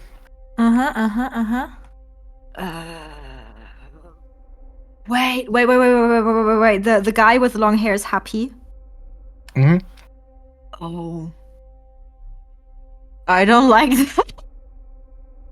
That is the god of the Nile flooding. Yeah, we have the crocodile, the Nile flooding, the... They're all like Nile-related water gods. I don't like this. And as this is happening, I think the water has risen well above the top of those couple of plinths. From like standing height, and then, like on the floor of the room, it's probably up to maybe mid-torso on some of the shorter members of the party. Maze is gonna yell across the room. to Joseph and go, get on a plinth! I think Joseph, like, whips around and stares at you for a second, and then silently throws up to you one of the packs that he's, like, wrangling, and tries to scramble up onto one of the plinths. And seems to, like, step up onto the plinth. And you can see as he steps up, and it sinks down ever so slightly, but nothing seems to happen. The weight of Joseph on the plinth isn't doing anything to stop the water coming in. So 3 of them have sunken in except for Felix's, yes? Felix's seems to have already been sunken in from the base of the statue. Felix's already has sunken in. Oh, right, okay. Take that one off. Maybe it's a weight distribution thing. We need more people on more of the plinths, but we don't know what and why. Well, we've tried all of them pressed. We haven't tried all of them unpressed. Oh. Shit. Because that one has already been pressed. How do we Well, I don't unpress know it? how to, I was going to say, I don't know how to I don't think we can lift them. Can we hit him real good, though? Does someone want to roll me maybe an investigate a mystery? Okay. Yeah. Who would like to roll? I can do that. Okay. Don't me, dice. This is plus sharp. My dice love me. Guys, my dice love me. I rolled 2 6s, and investigate a mystery is sharp, and I have +1 on sharp. Oh, damn. Yeah, let's go. 13. Okay, so My dice love me, you guys. what is the question you would like to ask? Oh god. I didn't think that far on what I was gonna ask. I was just like, Something like, is there any details we haven't noticed yet? Oh yeah, that one for sure. Me, Puffin, is blanking on questions right now. I didn't think past rolling. Standing sort of, because I'm imagining Felix has climbed up onto this plinth with the remains of the statue. And so you've sort of pushed yourself up in the corner of the wall between up to the knee of what was this statue. And as you've moved up and around it, the way that the base of the statue is almost lower than the edge of the plinth. Like, you can see that the statue sitting on it has almost recessed into it in a way that the others haven't still, even with other people standing on it. But that thick base that the statue is standing on is present on the other 3 statues. So statue is on a thing, and the thing is on the plinth? Did I get the order correct? Yes, so there's almost, the statue on the plinth has almost weighed down and slotted into place on the plinth. Oh, okay. In a way that the others have sunk down, but haven't seemingly sunk down enough. Oh, there's not like enough weight on it yet. Okay. I think Felix is gonna just call out to the others as he like just stares. I think his eyes go like everywhere. He's looking like a very spooked hamster. I do not have a guarantee for this, but I think you might want it has to be more pressed down. This one is more pressed down than all of the other ones. Did getting the pack from Joseph mean that Maze sunk further into his? Slightly, yes. Okay, sick. As this is happening and going on, there is like a scream from Reed. Something moved past my leg. Something large moved past my leg. Get over here! Get over here! Get over here now! You do not need to tell him twice. He is over there and wading through the waters and actually trips over one of the other statues that is on the floor, kind of splayed out, and then scrambles up onto the plinth. The water is now well above the height of the plinth, and you can actually feel like standing on it. If you weren't being weighed down by the pack as well, the water level rising would start to lift you off the plinth. Okay, yeah, Maze will like haul this little man up onto this plinth and try and see if that gets it to click in place. Not enough? I don't think it's enough. Oh fuck. Oh shit. Okay. I need to look around, see if there's any way to get any bits from like broken off of the statues to put them on, because we're also not going to be able to stay. Well, the rest of the statues are intact. But I'd like to break them. Because we can't really lift them, can we? How many pieces is the Sobek? Because the Sobek statue is like up to the knees, right? And then it's broken off, so the rest is in the water. Yeah, and then it's kind of broken, and the rest is in the water. Is it several pieces in the water when I looked at it, or is it just like one piece? I think maybe the Sobek statue has like cracked across the like chest and torso as well, so it's maybe in like 2 pieces on the ground, and then like the remaining bit that's on the plinth. Mm-hmm. We don't have enough people to weigh down this many statues. If 2 doesn't do it. Oh god, Scheiße. I think we're looking for the wrong solution. I think we need a different solution. You're on the right track, but like there's like a you're so close to the solution. You have the theory right, but the way you're going about it. Oh wait. Is not. Connor, you said the water's rising, right? Yes. Would that make it harder or easier to weigh down the statues, theoretically? I'd make it. I mean, it would probably make it easier to bring them up. Remember in Ice Oh. Age? No, I'm trying to figure out what I'm trying to figure out is if we just need to let the water rise past the statues, if that's maybe, I don't know. Well, because the water is going to make it easier for us to lift things in the water, potentially. Mm. Yeah, but there's so, also like, things in the water, though. Well, yeah, well, we don't like that, but it would. I don't think that changes the fact that it should make it easier, potentially, to We might need to. bring the statues upright onto the plinths. Okay. What if instead of us depressing the 3, if we can lift the one that Felix is on up Yeah. now that the water is rising? Do I still have access to my second question that I didn't ask yet? Yeah, you can still ask that one. Okay, I want to like ascertain if I think there is any way of like if there's something that makes me think that theory might be correct, that we need to lift it. Is there just any indication? The way that the statue is recessed into the plinth, it would be easier to put the other statues back on than it would be to try and find purchase to lift this statue out. Okay. Mm-hmm. Okay. So let's try and get the other statues back on Yeah. with the help of the water. Mm-hmm. I think that us all going for one and doing it one at a time is probably our best Smarter. move. Yeah. Okay. Yeah. We'll say that you've kind of communicated this to the rest of the group as well, and I think Mulligan and Tatiana are also kind of coming over. As you've come to this realization, I think the water is above head height for most of you. And I think getting it, you are having to like swim down, and I would like each of you to roll me an act under pressure, please, to lift this statue up. Could I convince you to instead let me roll tough? Yes. He. Can I be a beefy man? I think that makes sense here. Beefy man, beefy guy. Okay, that's a 10 from me. 11. 7. Okay, I think, yeah, you guys are successfully able to swim down and as a group sort of leverage up one of these statues, and even with the help of the water making the lifting easier, slot it onto the plinth, and it like weighs down much more than any of you standing on it could have, and almost locks itself into that plinth. Okay. But as that is happening, Elara, you get a glimpse underwater as a large white crocodile slinks past and scratches across your arm with one of its claws.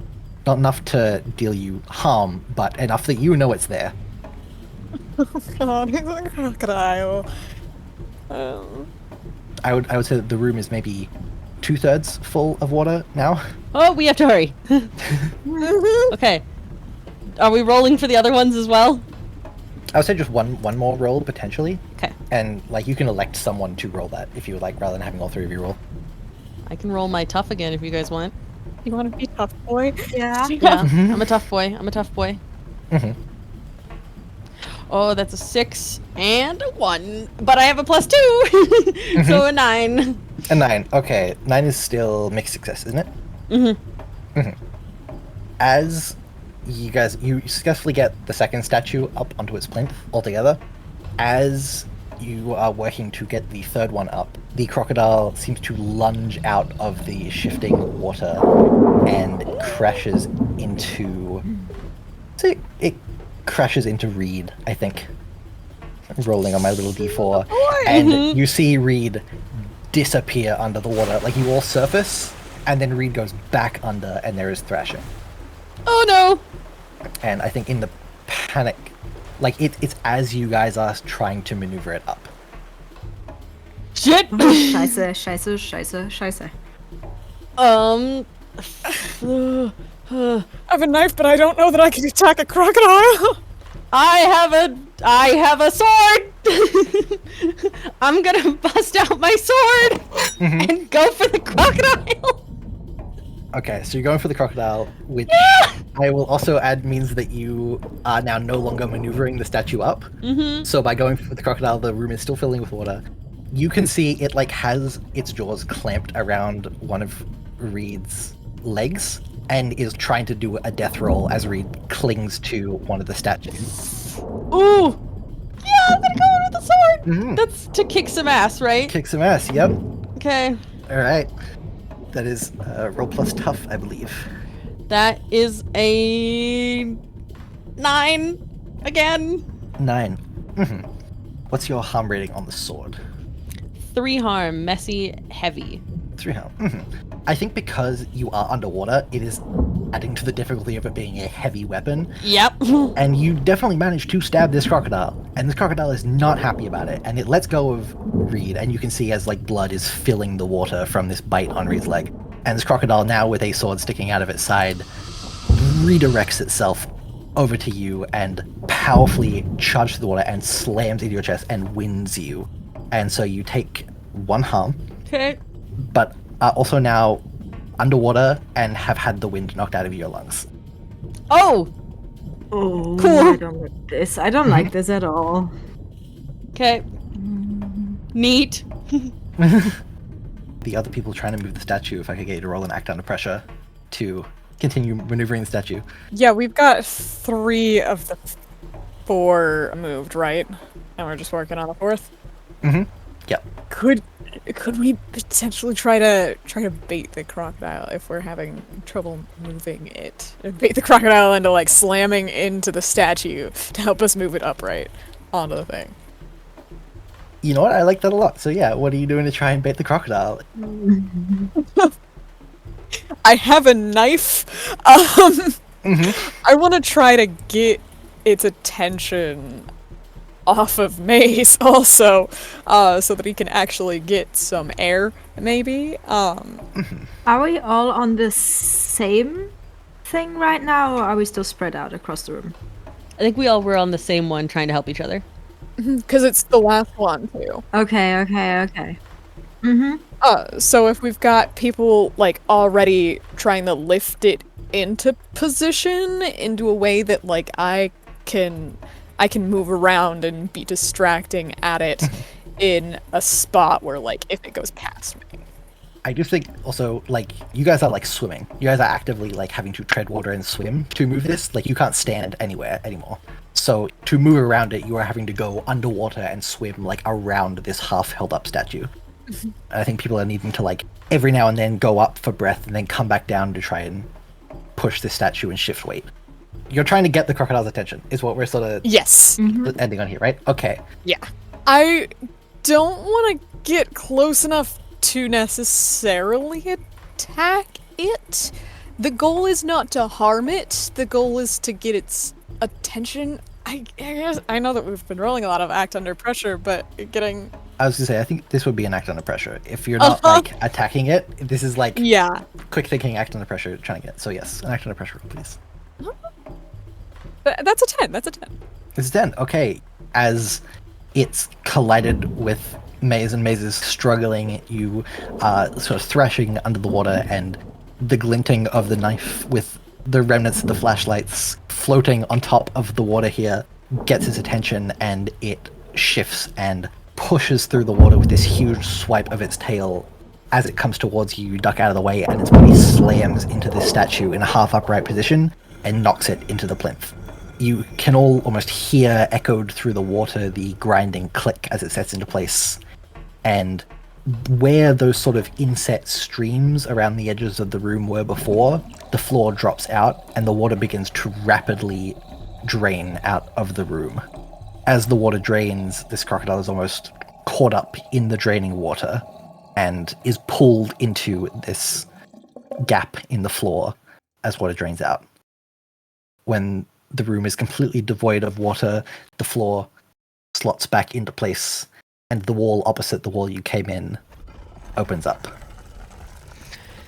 Ooh, I'm gasping for breath. I want to go over to Maze. you breathing? You good? Yeah, I'm gonna go. You just pulled a sword on a crocodile. Yep. I'm gonna go check on Reed's.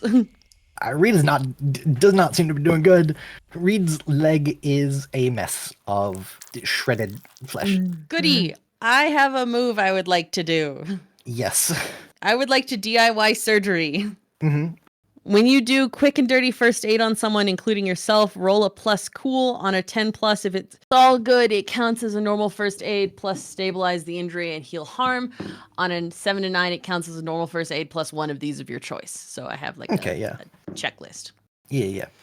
Go for it. So I'm going to try and DIY surgery this man who just got barrel rolled by a crocodile. Mm-hmm. Okay. That is an 8, so that's a half success. So it counts as normal first aid plus one of these of your choice. And it's stabilize the injury, but the patient takes -1 forward. Heal 1 harm and stabilize for now, but it will return as a 2 harm and become unstable again later. Or heal harm and stabilize, but the patient takes -1 ongoing until it's fixed properly. Mm-hmm. I think probably that last one. I'm going to heal it, but he's going to be hurting until it's fixed properly. Mm-hmm. I'm almost picturing sort of trying to bandage up Mm-hmm. the sort of bites and things, but yeah, without medical attention, there's a lot of like deep muscle damage done to his leg. Mm-hmm. It's not something you can just patch up. Like, he needs a hospital, like not immediately, but definitely soon as possible. In this little aftermath of the room draining, as everyone's kind of keeping stock and doing first aid, Antoine points out that all of our flashlights seem to have been waterlogged. The electric components are no longer working, and you can kind of see, like, the room is dark beyond like 1 or 2 lanterns that are sort of flickering and sputtering. The flashlights that you've brought with you are no longer serviceable from just being caught in that flood, and pretty much everything that you brought with you is soaked. Cool. Tatiana sort of begins fishing around and trying to dry things with a lighter and try and salvage torches if possible from things that you brought in. Mm. And the next room is open to you all as, you know, someone helps Reed up. As the group of you sort of wet and cold in the darkness hobble into this next room, lighting your way with oil lanterns and torches as your flashlights have all gone out. This room is much more majestic than the others that you've been in.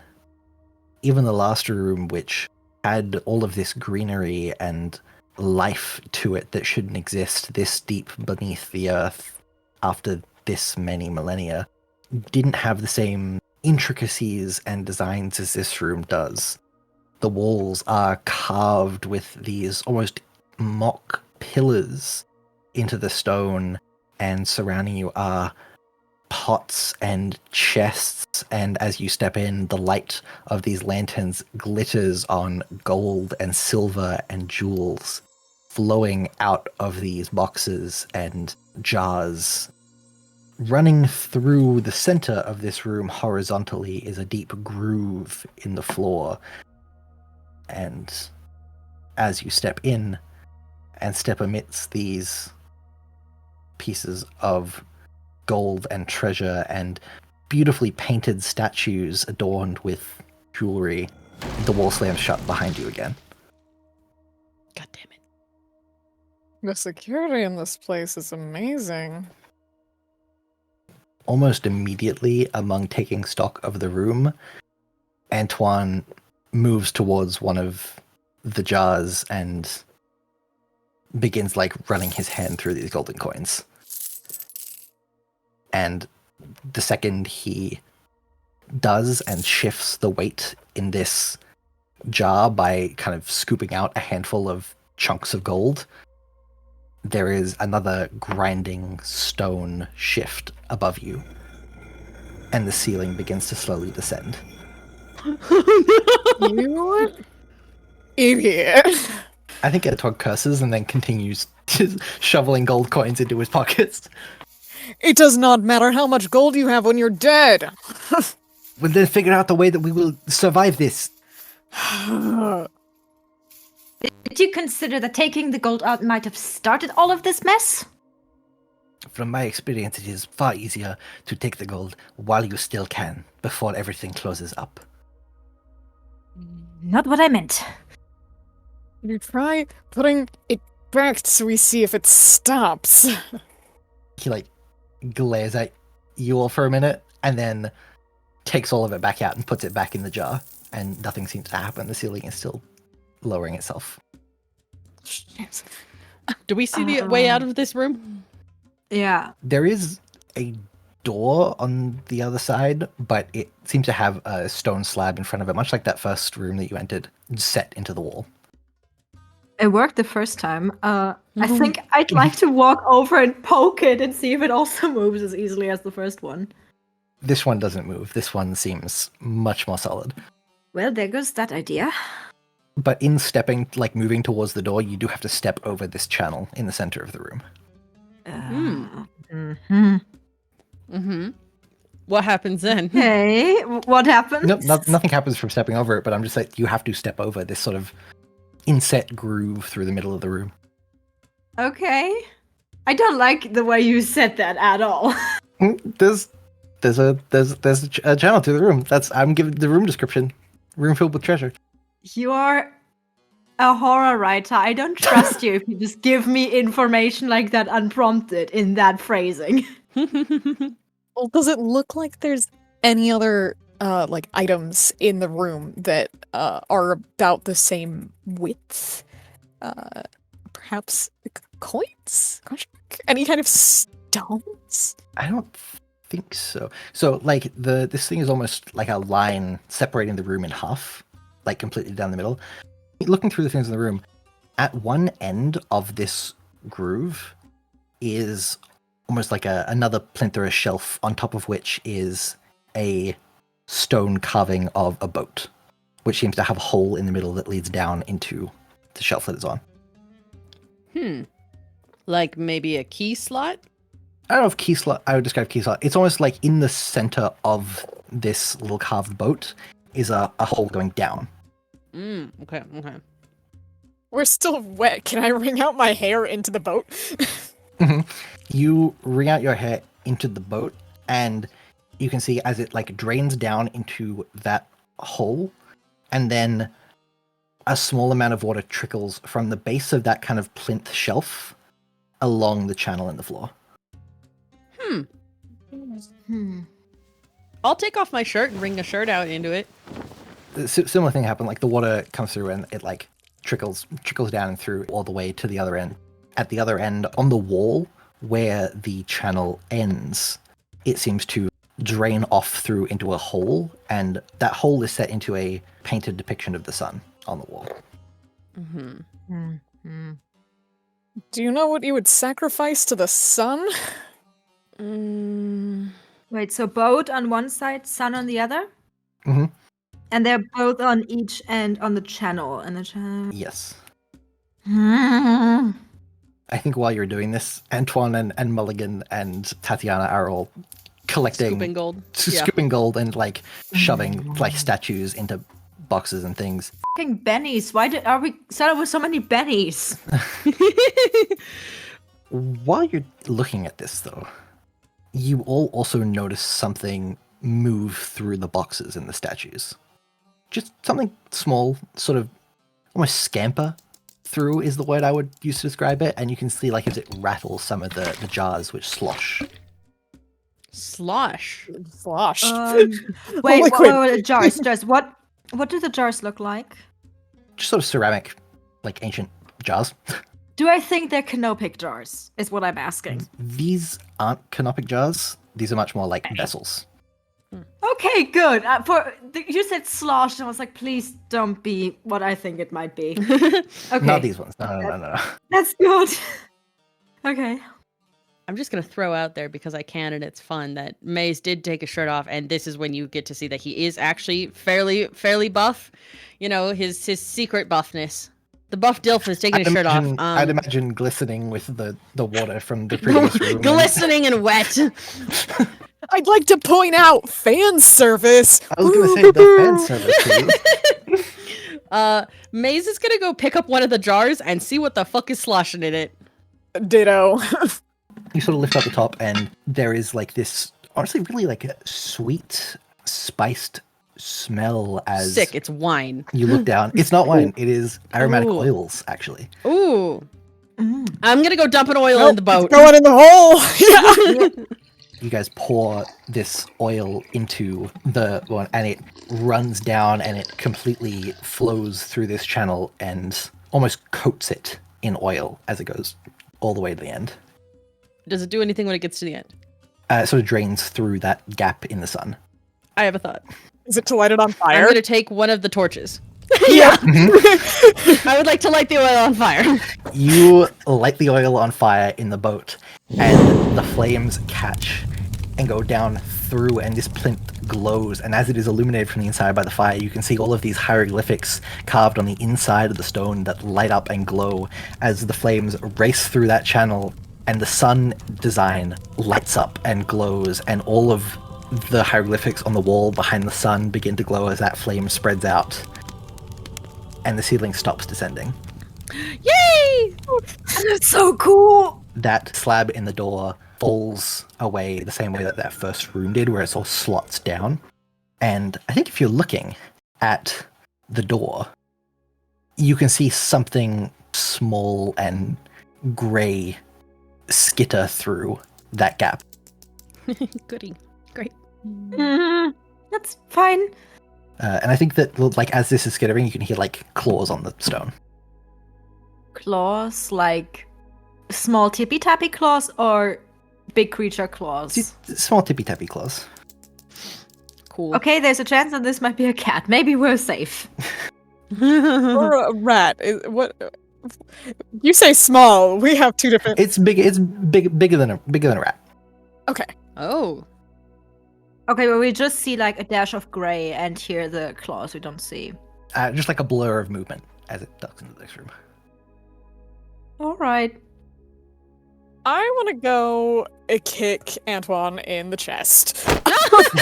Yes, please. He falls backwards, and as he falls backwards, a bunch of like coins and things scatter out of his pockets onto the floor. What is the meaning of? What's the meaning of you grabbing shit in the middle of the mission where we don't have a way out? You need to find your escape route before you start grabbing shit. This is the point of the mission, to recover the treasures and the artifacts hidden within this tomb. This tomb has been lost for thousands of years. Do you know how rare it is to find a tomb that has not been pilfered in the millennia since it was set? Yes, and I'm sure you were planning on handing over the gold. Surely you were not planning on keeping it yourself. That's honestly not even what I'm worried about. If there is any unique finds, anything out of the ordinary, yes, would be offered up for study. What I'm worried about is you not tripping traps and getting us all killed before we can even get anything out. We could be the richest dead people, but I'd rather be alive. The world is filled with rich dead people, and it is my job to find them and to collect what I can. And to join them? I don't think he gives you an answer. I think he just picks himself up and brushes some of the dirt and dust off his jacket and turns his back on you. And I think if you like go to step towards him again, Mulligan will sort of step in between you. Let's keep moving. I would like, as Felix goes past Antoine, he's just gonna hiss under his breath, "Tu es un crétin avide," which means you're a greedy, complete idiot. In French. And he wrinkles up his nose and he grumbles to himself and moves along.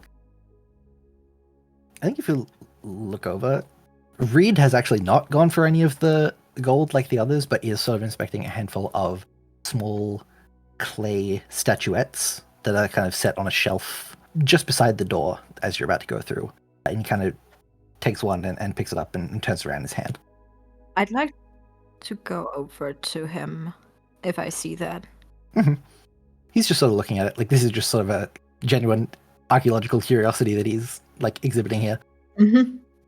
The markings on these Ushabti are different to others I've seen before from different periods. He's just sort of looking at them. Ushabti are sort of small statuettes of human figures. The idea is sort of that they are representations of a helper in the afterlife. You would be buried with these, with the idea that spirits would possess these forms in the afterlife almost. Instead of being buried with servants, you're buried with these little statues. And he just sort of pockets it and brings it along. Just one or all of them? I think he just takes one. Can Felix grab one too? Yeah, if you like. It is just a little clay statue of a figure. It's sort of, it clearly was painted, but a lot of that paint's been worn away. It's just a little guy. It's a little doll, essentially. A little clay doll. Okay. Yeah, they are, like, if you have a look, like, the markings on it are unique, like, you probably haven't seen. They're not necessarily hieroglyphics, but they are, like, some form of writing on it. Yeah. Puts it in my pocket. Put it in your pocket. The next room is more of a hallway. Mm-hmm. And sort of in the corners, there are these big braziers. And I think that Mulligan and Tatiana go over and light each of them on fire, and it fills the room with light. And it's this fairly wide hallway, and at the end you can see a door. And beyond that door, in the light of the braziers, you can see glinting a gold sarcophagus at the end of this hallway. And as you're all sort of waiting and staring, and as in all the other rooms, the wall behind you closes up. The sarcophagus shakes. Oh, I do not like this. Oh, I don't like that it moved. Brace yourselves. Is it moving just once, or is it like? Does it like keep Does it keep moving, or was it like a one? It doesn't keep moving. It seems to just have been this one movement. Okay, so Do I still have my sword? Did I get that back? Yeah, you still have your sword. Yay, I'm gonna have the sword out. Got mine next. I'd like to have my crossbow out. You have a crossbow? Yep. Sorry, you have a sword. It was in a cane.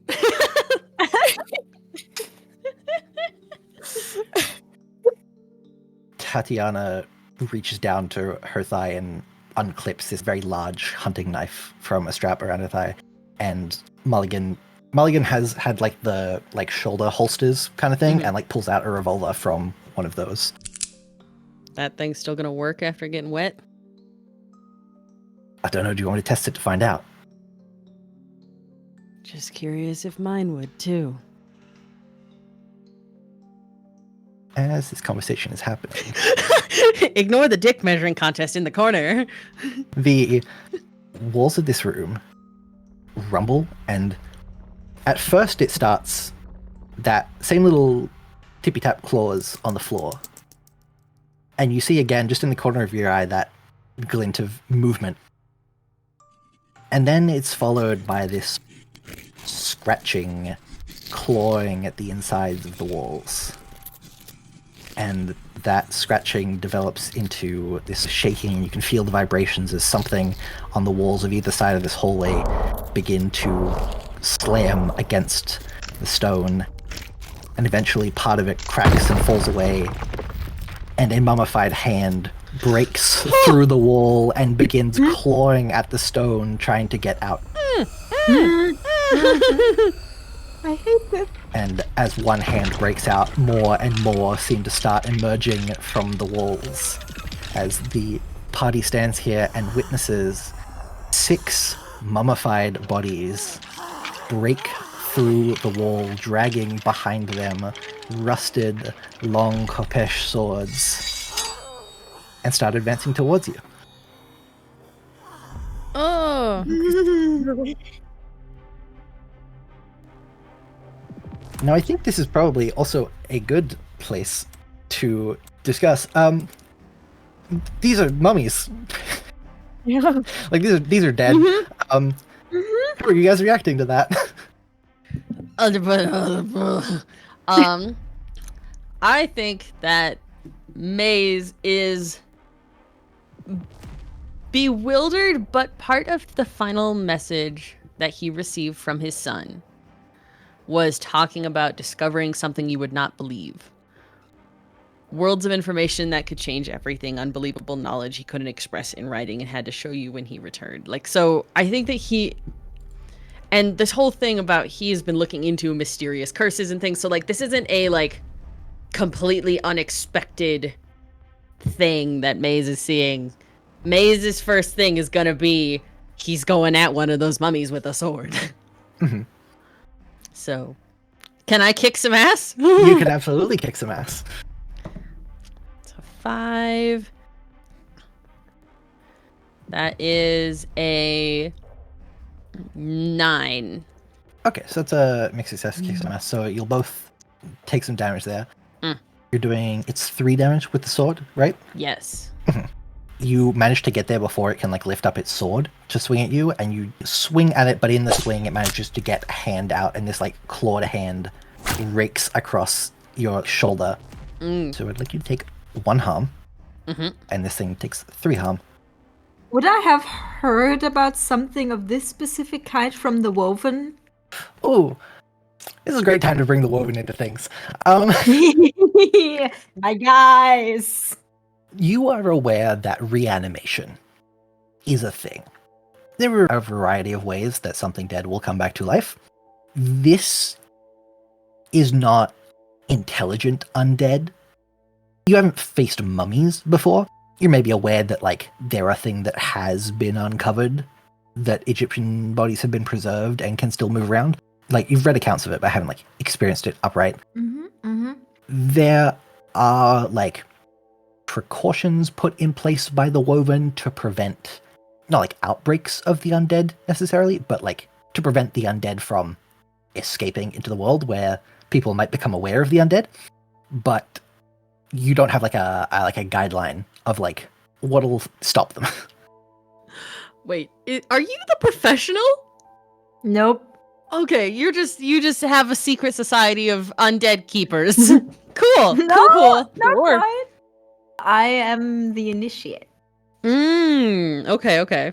Felix is a member of a sect commonly known amongst its members as the Woven. The Woven are a old secret society sect that has been working in the shadows in Europe and kind of continental old world to keep things under wraps a bit. How fun. But yeah, we're in the middle of combat. Maze is getting hit at by a mummy. Yeah, what are you gonna do? Crossbow. Pew. How much damage does the crossbow do? What do you need to roll? Actually, you probably don't need to roll because it's a ranged weapon. So how much damage does the crossbow do? It says 2 harm, close, slow. You sort of take aim and hit this mummy, and the crossbow bolt goes straight through its chest and like embeds, sticking out the back. And it stumbles back, and you can actually see as part of it, it's so like it is mummified. It's been dried and preserved, and its flesh is paper thin beneath the bandages, where the linen bandages have rotten away, and you can see this sort of grayish, yellowish skin, and it actually like flakes away and breaks apart where the crossbow bolt has gone through it. Okay. They're just coming from... Are they coming from several sides of the room, by the way, or just So the they're one? coming from both sides of the room. So you guys are backed walls. up against the front wall, and they're coming from the other 2 walls. And opposite you, the room into the place with the sarcophagus, actually, the door hasn't closed like it has the last couple of rooms. There's still like an open door through there. But these 6 mummies are sort of clawing and advancing your way towards you. As this is happening, Mulligan like just opens fire, just unloads 6 bullets into one of these things, and basically obliterates its chest cavity. You can see as with each shot, just part of its ribs break and flake away and collapse, and like the top half of it almost collapses in on itself with the weight of its skull, and it doesn't die, but it like starts to crumble as it moves towards you, and it takes a swing at Mulligan and rakes Mulligan across the chest with the edge of this like rusted sword, and he stumbles back, presses against the wall. I'm gonna swing with my sword again. Come on, baby. That is a 10. A 10, yeah, you basically cleave this thing in two, and its top half collapses and crashes to the ground and disintegrates into dust as everything magical that was holding this thing together falls back apart. Sick. Alara is not comprehending that these are reanimated creatures. She is looking above them for strings or something. There is no strings, but I think if you're looking up and like not actively paying attention to these things coming towards you, one is going to launch at you. And I actually think this one maybe doesn't have a sword, but just like almost tackles Alara and starts like clawing at your throat. And I would like to take 1 harm, please, for that. Yeah. Yeah. Absolutely. She is probably screaming. Seeing that happen, I mean, first of all, Reed, who can't really move quickly anymore because his leg is shredded, is also screaming. Like he's losing his mind. Tatiana is also freaking out and like frantically trying to like slash at things. Mulligan and Antoine are also like panicking, but you can see Antoine has like hidden behind Mulligan almost, and they're trying to like inch around the edge of the room. They're going for the damn sarcophagus. Can I stab again? You can absolutely stab again. Roll to kick some ass, please, Maze. That's a 7. You go to swing, and a Kopesh sword is this sort of like curved sickle-like blade. Yep. And imagine just to catch your cane sword in like the crook of the blade, and not parry it necessarily, but sort of deflect and come back up and slice up across Mace's ribs with its sword. Ow. I'm gonna yell at the people slinking around the edge and be like, "Fight back, you cowards!" It's Mulligan and the Frenchman. It's Mulligan and Antoine, yeah. And I think Antoine looks at you for a second and goes, "I would rather be alive than rich." And having successfully scooted kind of past this line of mummies, Antoine and Mulligan book it for the sarcophagus room, and I think Tatiana maybe like slips around beside as well and also books it after them, leaving you guys on the receiving end of this barrage of mummies as they dart into the next room. Is Reed still with us? Reed's still with you guys. Poor Reed. For Reed. He's going through it. As they get into that next room, and the second they step through the door slams shut. No! I would like to switch from my crossbow to my shotgun, if I may. Totally. You have a shotgun? Why did you start with the crossbow? To see how much harm that one does before I go to my big guy. That's why I asked how magic works. And if I can theoretically, like, imbue intent into something. One of the used magic effects is you can enchant a weapon. And it gets +1 harm plus a magical effect. Yeah, and that was exactly what I was gonna do. Yeah. With the shotgun. I would like to Percy the roller this shit. That is a used magic roll, please. Plus you're weird. Okay. Math under stress, great thing. Okay, I have a 5 and a 4. That's 9, and I have a +2 on weird. So. Oh my god. Yeah, that's an 11. So you 11? that's. So like this shotgun. nice. What do you like do? What is happening here? Describe. Paint me a word picture, please, Puffin.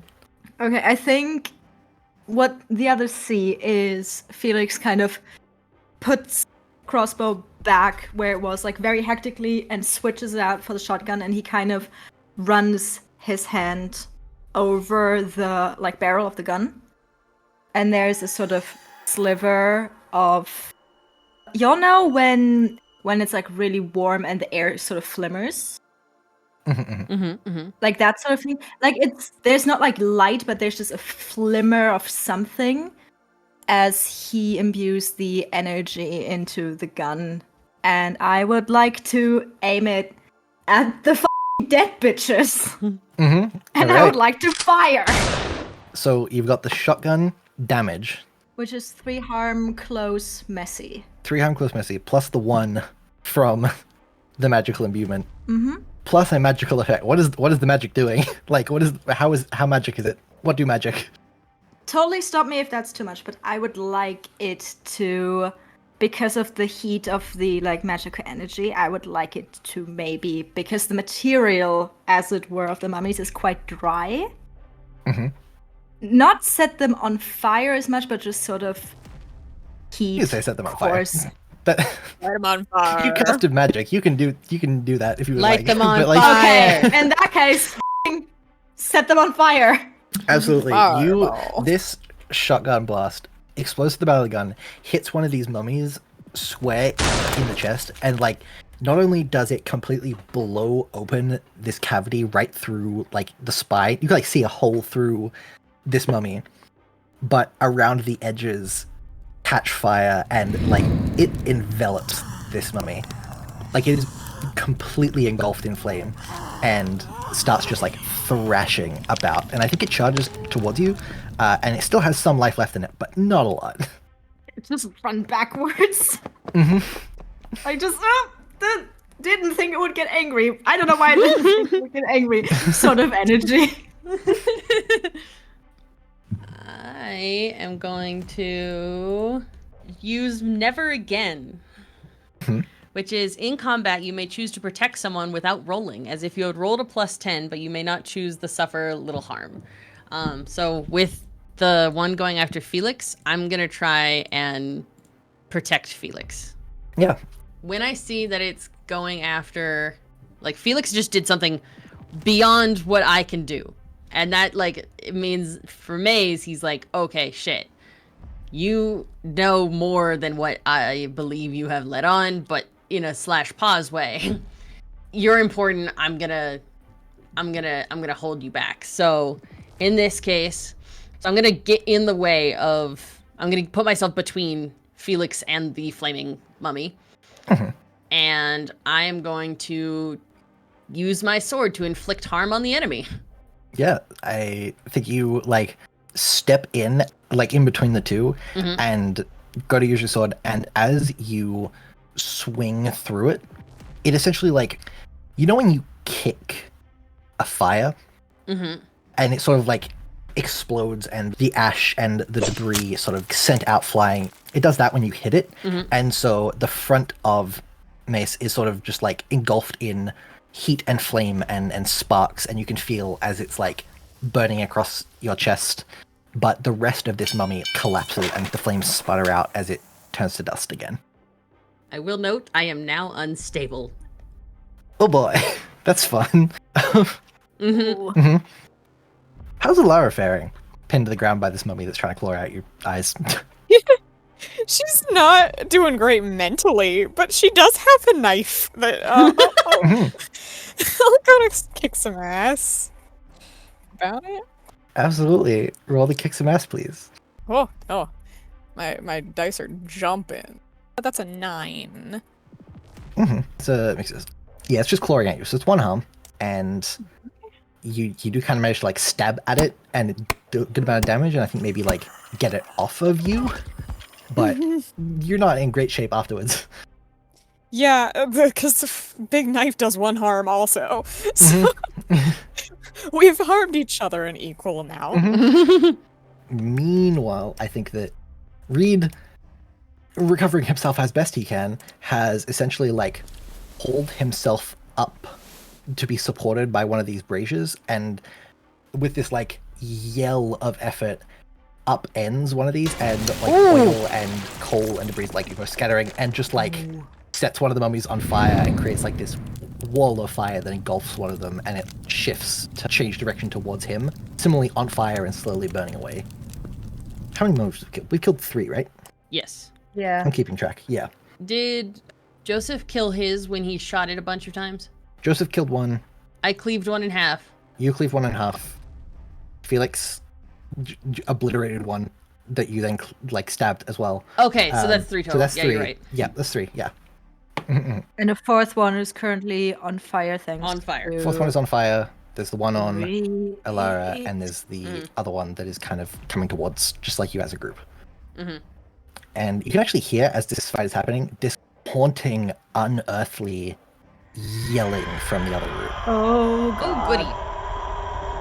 And like you can feel as the entire room around you like shakes from the epicenter at the end of the hall, beyond that wall that's closed up. Is there one approaching Alara right now? One of the mummies? Yes, one of them is going back for Alara. I have a move called Ancient Fighting Arts. When using an old-fashioned hand weapon, you inflict +1 harm and get +1 whenever you roll to protect someone. Pick up one of the swords. If our sword is on the floor, I'll do that. Yeah, pick up a sword. Yeah, Right. You like pick up one of these professors, and you can like feel there is a heat in the metal from where it has been surrounded by fire. Alrighty, and then I'd like to roll to help out Alara, please. As I use the weapon. Oh, the dice really love me tonight. I rolled 11, and that's help out is under cool, which I have a +1 on. Nice. Okay, Oh so my yeah. God. Yeah, how about let them act as if they've rolled a 12, regardless of what you get. So, what's Alara doing? Oh yeah. I also have a gun. I have a submachine gun. Oh my god! Dude! Why have I been fighting people with swords? Why did you choose a sword? I mean, I also have a gun. I was getting that out next, okay? I'm gonna shoot my submachine gun at this bitch. And that gets an automatic 12, yeah. Like it's an automatic 12. Uh-huh. Oh gosh, so what does that do for me? 12 plus, you get an enhanced effect. Yeah. Do a little extra effect. I'll do, it inflicts double the normal harm. Yeah. What's the normal harm? The normal harm is 2.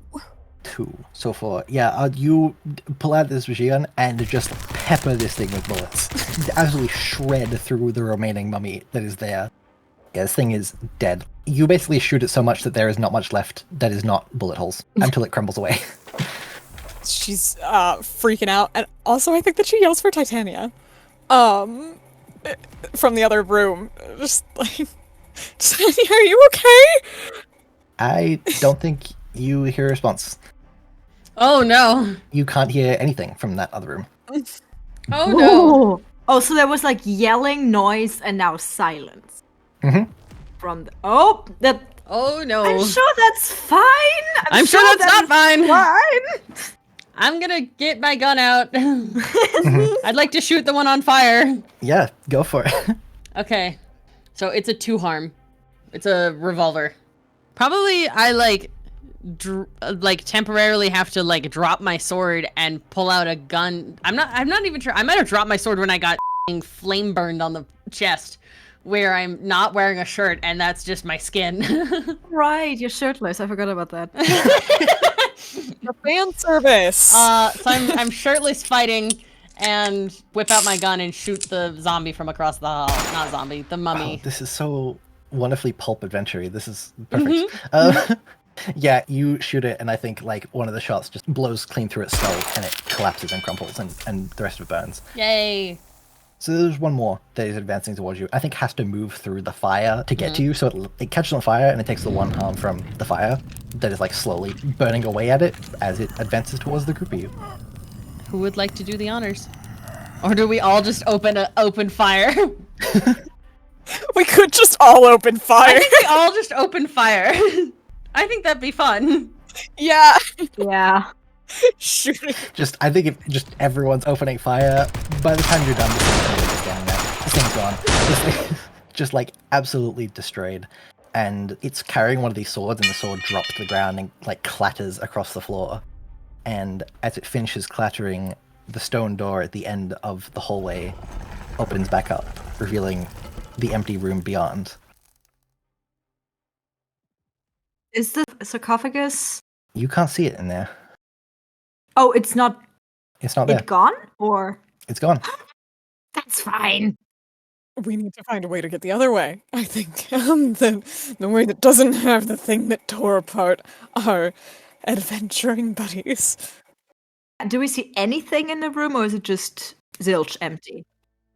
I think if you go down the hallway and go into the room, there is some remains of treasure and things. To the right of you, actually, is an open doorway that leads into a passage. But this room is looted. This is not empty. This room has been pilfered, and the sarcophagus has been removed from its slab. I will say it's not completely like emptied out, ransacked. Mm-hmm. It's kind of thing of like anything that could fit in a bag or a pocket is gone, and the sarcophagus is gone. Okay. And I think as you're looking around, that little tippy-tappy claws comes back, and you see this blur of movement slink out from behind the shelf that the sarcophagus was on, and a small mummified cat walks across the room and sits down in the middle of the door that leads off into the hallway, and kind of looks up and turns an eyeless head towards you all and tilts its head. I think that's actually Felix's. I think that is genuinely like Felix's reaction as he like kneels down and starts cooing at the cat. I think if you kneel down and like stretch out a hand at the cat, it will like tentatively approach and like do that kind of cat thing where it like nuzzles the side of your hand like testingly. It doesn't have fur. Its like skin is like papery, parchmenty, dried, like against the bone. Mm-hmm. Okay, but it's like mummified, but it doesn't have the like bandages on anymore. It has like it? trails of bandages that are like kind of on it, and you can see where there are like designs on the bandages that have like worn away over time. But yeah, little mummy cat. I'm gonna real quick, one, reload my gun, Ditto. and two, DIY surgery myself. Oh yeah. I'm a first aid myself. Okay, I rolled a plus. Cool. Oh, that's a good roll. Oh, that's a good roll too. Okay, that's good enough. Oh, that's a 9. That still counts as a partial success. God damn it. So, okay, it counts as a normal first aid plus one of these. I'm gonna take heal 1 harm and stabilize for now, but it'll return as a 2 harm and become unstable again later. Ooh, okay. As Felix looks at some of the bandages on it, there are hieroglyphs like clear a name on the mummy. The cat's name is Nejem, which means sweet or pleasant one. My fun history fact of the day, because this is an educational podcast now, is that Nejem is the first ever pet name in the historical record. It belonged to an Egyptian mummified cat from around 1400 BC, and this cat is also named Sweet One. It's a treat for That's me. just my fun little cute. You get a little cute little mummy cat. His name is Nejem. I threw a bunch of monsters at you, so I was like, you can have a cat. You get a cat as a treat. I was looking at Felix like, hold on. What did you just do? And what were those? I didn't do anything. The cat. I didn't. The cat was already Not here. the cat, the gun! Not the cat. The fire out of the gun. They don't normally do that. No, they don't. Well, traditionally, that probably would have been done on a crossbow bolt, but I don't appreciate old-fashionedness, so I did it on a shotgun. That was not at all the part of the question that I wanted answered. Except Maze gives just like a kind of a pained chuckle. Like it laughs and then he goes, oh, that hurt. I guess I'm not complaining. Thanks. But also what? And also, why are you... the cat, that's... He's ill, I think. No, she. I don't know. They're ill. She's not ill. She's. Look at them. No, technically they're dead. Oh, well, that makes me feel much better. Well, it looks. I think the gem meows. Hi. Felix is immediately just distracted. He's like, hi. He starts like baby talking this cat in like a mix of whatever like broken Arabic or Egyptian he knows and German. He baby talks this cat. He's completely taken by this cat right now. He forgets he's been asked a question about his weird magic shit. Mm-hmm. Oh, Maze will look over to Reed and Alara. Are the two of you all right? Doing much better than you.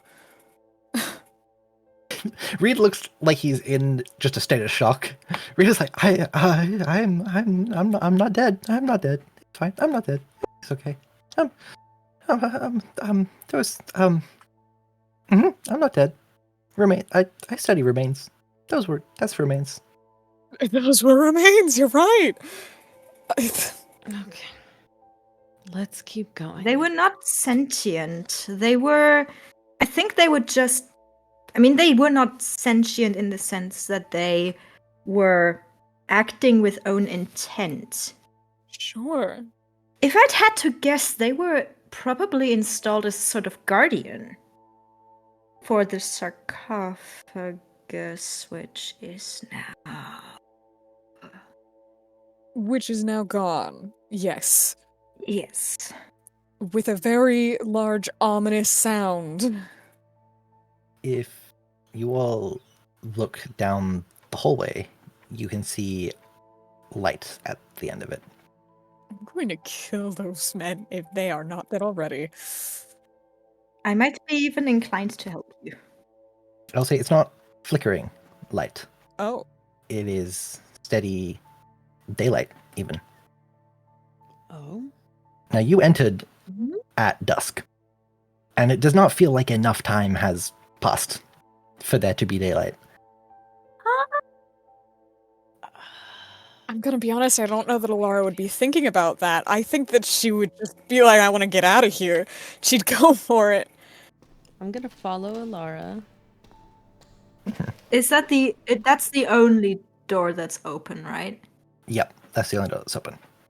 Okay, I think Felix is gonna like look around, see if everyone else is like moving, and then he's gonna just look down at Nijem and like, can you lead us somewhere? Are you a good cat? Like he fully is. He's a cat person. He's a certified cat person. If you guys start moving towards the hallway, Nijem will like bounce in step beside you and like start moving down the hallway.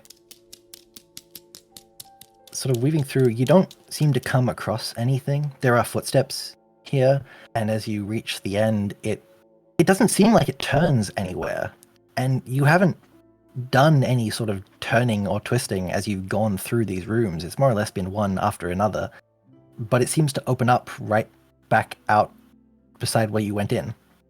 You step out into a harsh daylight with the remains of a camp blowing in a stronger wind than you remember when you went in, and lying on the ground in front of the entrance, unmoving, is the body of Miss Annabelle Tacity. Ooh, scheisse. They're dead. They're dead. I'm killing them. You can see footsteps sort of leading back through the camp, up back towards the embankment of the Nile, but you can't see anyone. Does this camp look like it was all the way set up, or was it just enough that someone, like, what is the state of the camp? And the state of this body?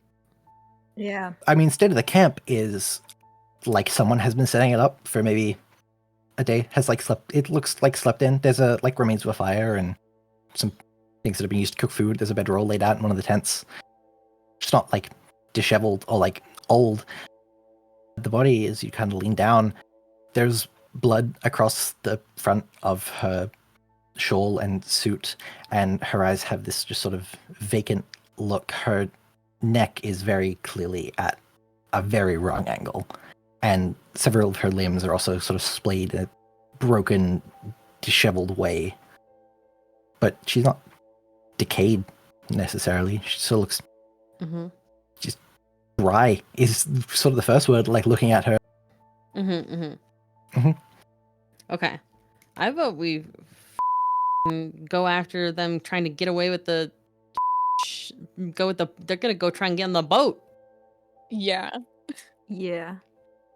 As I'm imagining Mace is almost like leaning over the body for a second, right? As you go to stand up, there's like a cracking noise almost. Oh no. Like a grinding, cracking noise. And Annabelle's body is lying there and is clearly bent and broken at weird angles. And she almost seems to snap back into position slowly.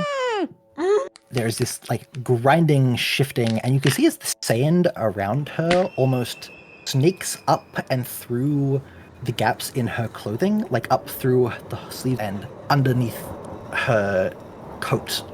And her eyes glow a very faint, sort of yellowish golden color for a moment. I don't like this. And suddenly she just sits bolt upright and like deep inhaled gasping breath. God, I hate archaeologists. Okay. That's fine. This is fine.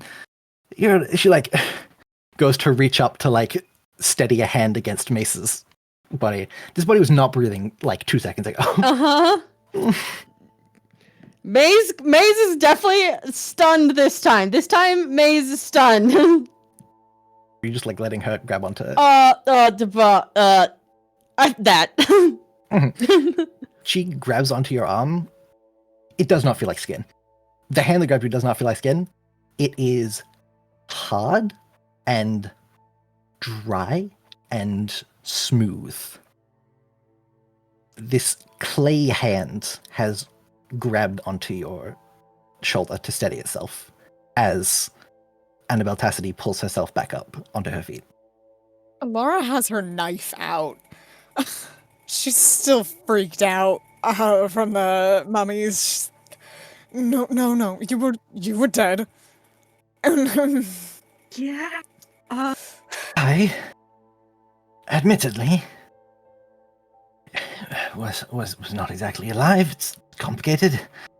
You can see like she cracks her, like just like shifts her neck and cracks and like bits out into the sand, and she like spits up a glob of clay into the dirt and like wipes her lip on the back of her hand. What are you? Can Felix slowly take out the Ushepti that he pocketed earlier? He just holds. Annabelle sort of shifts and like stretches a bit, and you can hear that sort of like grinding. It is the sound of like grinding clay against itself. She goes, I am Merit Tutankhamun. Entschuldige bitte, was? That is not Felix's reaction, that's mine. Oh my god. I was once in my tongue known as a Shet, a shadow or shade called forth to inhabit the body as a protective spirit, let's say, for the princess Anipe Amunet. She bestowed upon me a life within your world, a physical form, and I, indebted to her kindness, vowed to protect her from those who sought her harm. It was a life I cherished, a life we forged together for ourselves. And over time we grew to cherish each other, until our love for each other blinded us to the dangers all around. It blinded me to my duty, and I failed to keep her safe, as I intended. My failure cost us peace in this life and the next. We were murdered. As much as you can murder someone who never lived and someone who cannot die. Her Ib was not attached to her soul when she was mummified, her heart not in her body, because it had always belonged to me. Within the amulet I wore, a gift of our engagement, and the source of her power. For several thousand years I remained locked within my tomb, keeping guard over her heart, and waiting to be reunited with her once again. Until I was uncovered by our dear friend, Laurent. Wait, if you're what they found originally, then. I was, yes. Where is my son? I don't know. What do you mean you don't know? He was with us when I was first released, and then was not when I escaped the sarcophagus I was trapped in. But I can guarantee that the man who does know is currently taking our boat back towards Cairo, with the body of my love trapped in a box. And if the team your son was a part of, for even a moment, gained control of that amulet and the power it contained, there are any number of fates which may have befallen him. And Laurent is the only one who will know the truth.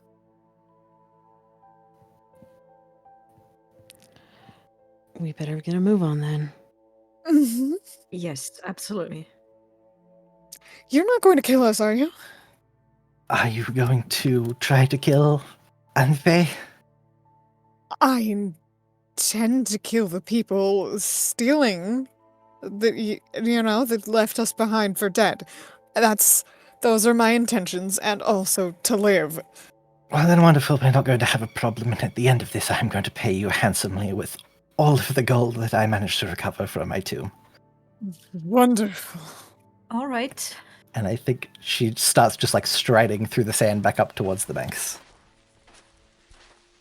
So I think as formerly Annabelle, or now having been revealed, Tutankhamun is striding up through the dunes. You can see she lifts her arms and sort of does this almost swaying motion with her arms up around her head, and that green and grey shawl that she's been wearing around her shoulders above the hijab and the blazer starts to shift and move and snake up and out her arm, and it does become a snake. This giant asp that like twists and straightens out from her arm and then turns into a staff that she uses to like start pushing herself faster up the dunes. And she gets to the edge of the Nile standing in the mud and begins to chant something in a lost language. And you see as the waters of the Nile begin to bubble and ripple, and something pulls itself up from the mud beneath the Nile, and a boat woven from reeds with a tattered sail emerges from the water where your boat formerly stood and has since been stolen from. We better hurry. Mm-hmm. I get on the boat. Can we still see the boat? The other boat, can we still see it, or is that too far away? I think you can see it in the distance. It's on the horizon, I would say. I don't know if this is going to be able to catch up with a steamship. I can make it catch up, don't worry. Great. And as you all step onto this kind of reed ship, she slams the base of the staff against the bottom of the boat, and this wind picks up around you, and despite the sail being full of holes, having rotted through most of the fabric that has been there, the boat very quickly picks up and starts speeding forward. Let's go, magic boat. As the boat is moving, the air is filled with a thick, metallic tang smell. And the water that is frothing up around you at the sides of the boat slowly starts to darken and change tint until it is running blood red around you. And the Nile begins flooding the banks with blood. Yeah. Overhead, as the boat seems to disappear into the buildings and infrastructure of the outer reaches of Cairo, grey clouds begin to form in a swirling mass over the city as the sky starts to darken. The boat pulls up at not the dock that you left from, but the closest one into the center of the city you can find as you all pile out onto the streets. Just behind the boat ahead of you, and I think down the road through a market stall towards the center of town where a fountain is spewing red blood, you can see Tatiana and Mulligan frantically trying to carry this heavy, rattling coffin between the two of them as Anton leads them forward. Hey, losers! Antoine turns back and sees you and just smiles, and he lifts up a hand, and dangling from his hand is the amulet that was looted from the body of Mojmut. I'll no longer be needing your services, I believe. I think that we can consider our little debt paid. How about that? Sure. That one's settled. You did just leave us for dead, though. And I think that means that you gotta pay me back. And I think that in this moment, I am one of the most powerful men in the world. And I don't owe you shit. I would like Felix to use magic, please. On the French guy. Provided the roll succeeds, there is an effect that traps a specific person, minion, or monster. Yes, there is. And I would like to trap the f***ing Frenchman. If the roll succeeds. Sure. Go for it. Okay. 6. Okay. Wait, how much do I have? I need to find my sheet. Okay, I have a +2 to weird. So that is just a 10 with the +2 on weird. Okay, that's a success with that glitch. So how is this playing out? And what is Felix doing to incite that? What kind of ground is the Frenchman standing on? Is it sand or what kind of floor? He's probably close to the fountain, so I would say almost inset tiles into the ground. Probably concrete and tiles at the end of a road. Delightful concrete, that's what I like to hear. Felix steps forward and just points at the Frenchman, and he's just gonna call out again in French that he's a greedy bastard, like he did earlier.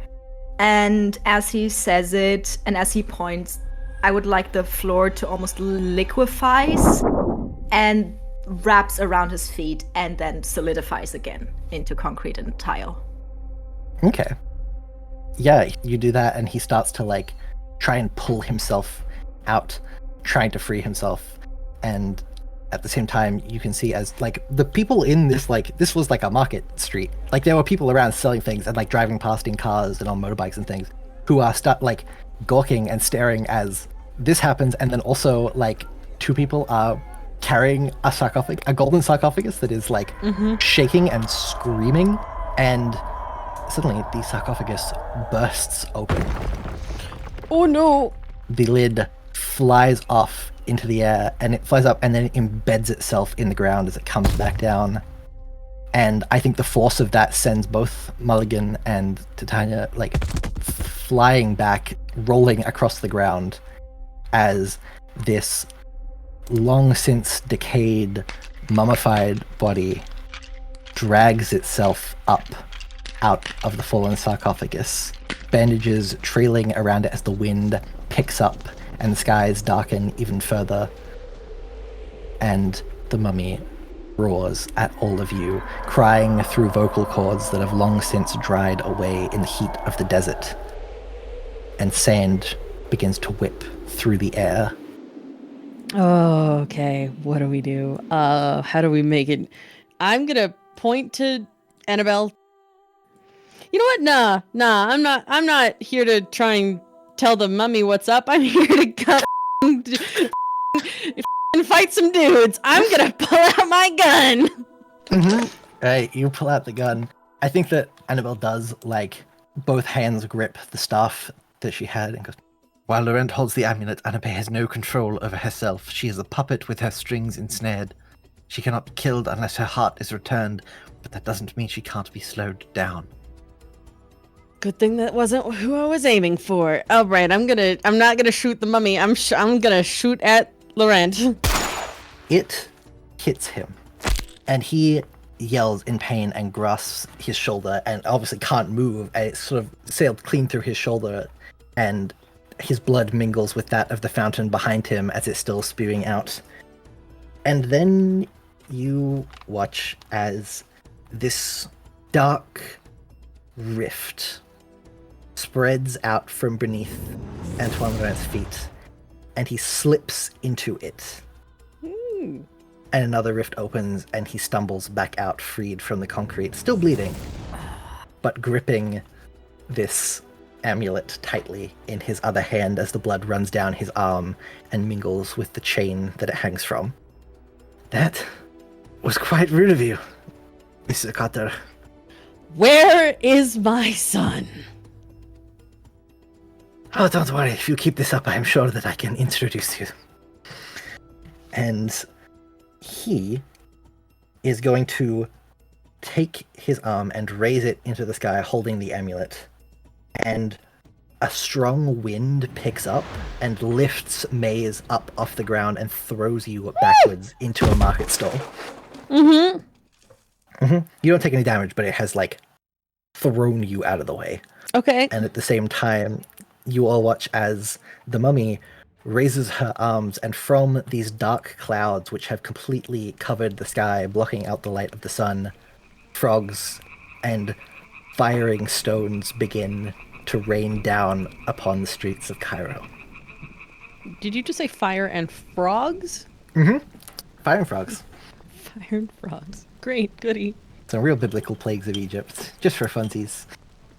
On this lovely Easter day, let's have some biblical plagues. It was a lovely Easter day. I forgot it was Easter. Right. Someone else's turn. I just got chucked to a I was stall. gonna say, I can keep throwing shit at you guys, but I was like, I feel mean if I'm just attacking you and you're not attacking back. Yeah, oh, I still got again. I don't care. I pissed at him. I know that he just fucking had issues getting shot, but I'm gonna try again. I have my submachine gun still. I think he does get hit, and like it's not like a spray like of bullets that hit him like it was when you were attacking the mummies, but like enough graze him that he definitely takes those to harm and curses out in French and starts like just spewing insult at you, and before like taking an arm and almost like raking it through the air between the mummy and you see as the head of Anipe Amunet snaps over to face you, staring at you, seemingly like through these bandages that are covering her head. And you feel your knees buckle. And as you crash to the ground, there is a scratching at the inside of your throat. And Alara begins to cough up locusts on the streets. That's fun. Again, not any damage, but just, you know. Yeah. Sure. That's fun. Cool. And in the meantime, I think that Mulligan has like pulled himself up off the ground and is loading his revolver and goes to take a shot at Felix, I think. Oh, that So that is a 2 harm, I believe, from a revolver. Yeah. Okay, can I use magic? Yes. Yay. Please, dice, don't f me. I feel like I'm gonna roll like shit for the next 2 years, but I rolled with my +2 weird. I have a 10. Mhm. And I would like to heal myself for 1 harm. Okay, yeah, so the bullets are hitting you and then you're just healing it back. Yeah, so I'm at 1 harm instead of 2. Mulligan, sees this, has, a slightly taken aback look, but this is not the weirdest thing he's seen today alone. And he kind of turns his attention to Annabelle, and it's like, it's not already killed you once, and goes and takes another shot. And you can see as this bullet, goes straight through her forehead, and it's like going through clay. It just, cracks and leaves a hole. And then the sand, pulls up from the ground and refills the bullet hole through Annabelle. And she's like, I'm very tired of dying, admittedly. And she is going to also use magic. Yeah, let's go. And she is going to, just cause 1 harm. She basically takes her spear and throws it like a javelin towards Mulligan. And as it is sailing through the air, it turns back into that huge green and silver snake. Yeah, and just snake! Collides with his chest and begins wrapping itself around his shoulders, biting at him. Meanwhile, I think that Laurent is going to turn back to the fountain and lean down against the ground and press his hands to the ground. And that same black void rift that you saw beneath him before begins to spread out between the cracks in the stone and the concrete where he'd broken out of that sort of encasement that Felix had hit him with. And it almost spreads upwards through the air in these big jagged motions as a rift begins to separate and split, and almost like a wave of golden coins begin to flow out. And as that is flowing out, this large thing, creature emerges on all fours. It's almost a dog, but not quite. It's hairless with this kind of mottled red skin and this long, strange snout that curves downwards from pointed ears on top of its head. And a set animal emerges into the center of town. At this point, most of the people around you are screaming and getting the f*** out of Dodge. They are leaving, abandoning motorbikes and cars and market stalls and literally everything as literal hell breaks loose in the town square. Goody. I'm gonna get up out of the market stall that I was yeeted into. And I would like to go after the man with the amulet again. Mm-hmm. He's down on the ground, right? Summoning this creature. He is sort of knelt in front of this massive black rift in space and time. Is the set animal between me and him? Yes, it is. It is almost standing, hunched over, guarding.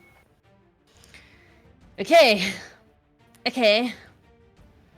I'm gonna get my sword out, and I guess I'm gonna go after the set animal because I don't think I can get through the set animal to the guy. So I'm gonna go for the set animal with a sword. Kick some ass. Roll. Okay. Okay.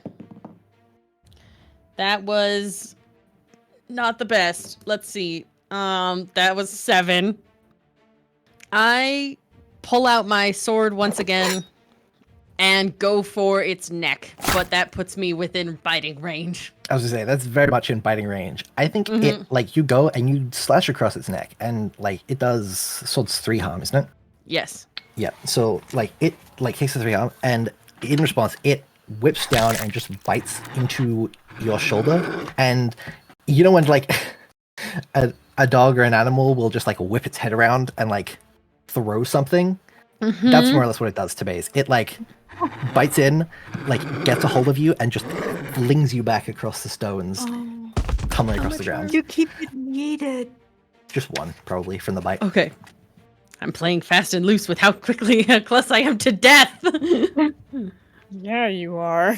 I think if you get thrown across, Annabelle will probably do a use magic to heal you up one. Okay. Right now I am not on the brink of death. I am just one box into dying. Mm-hmm. Oh, great. You get one hit point back.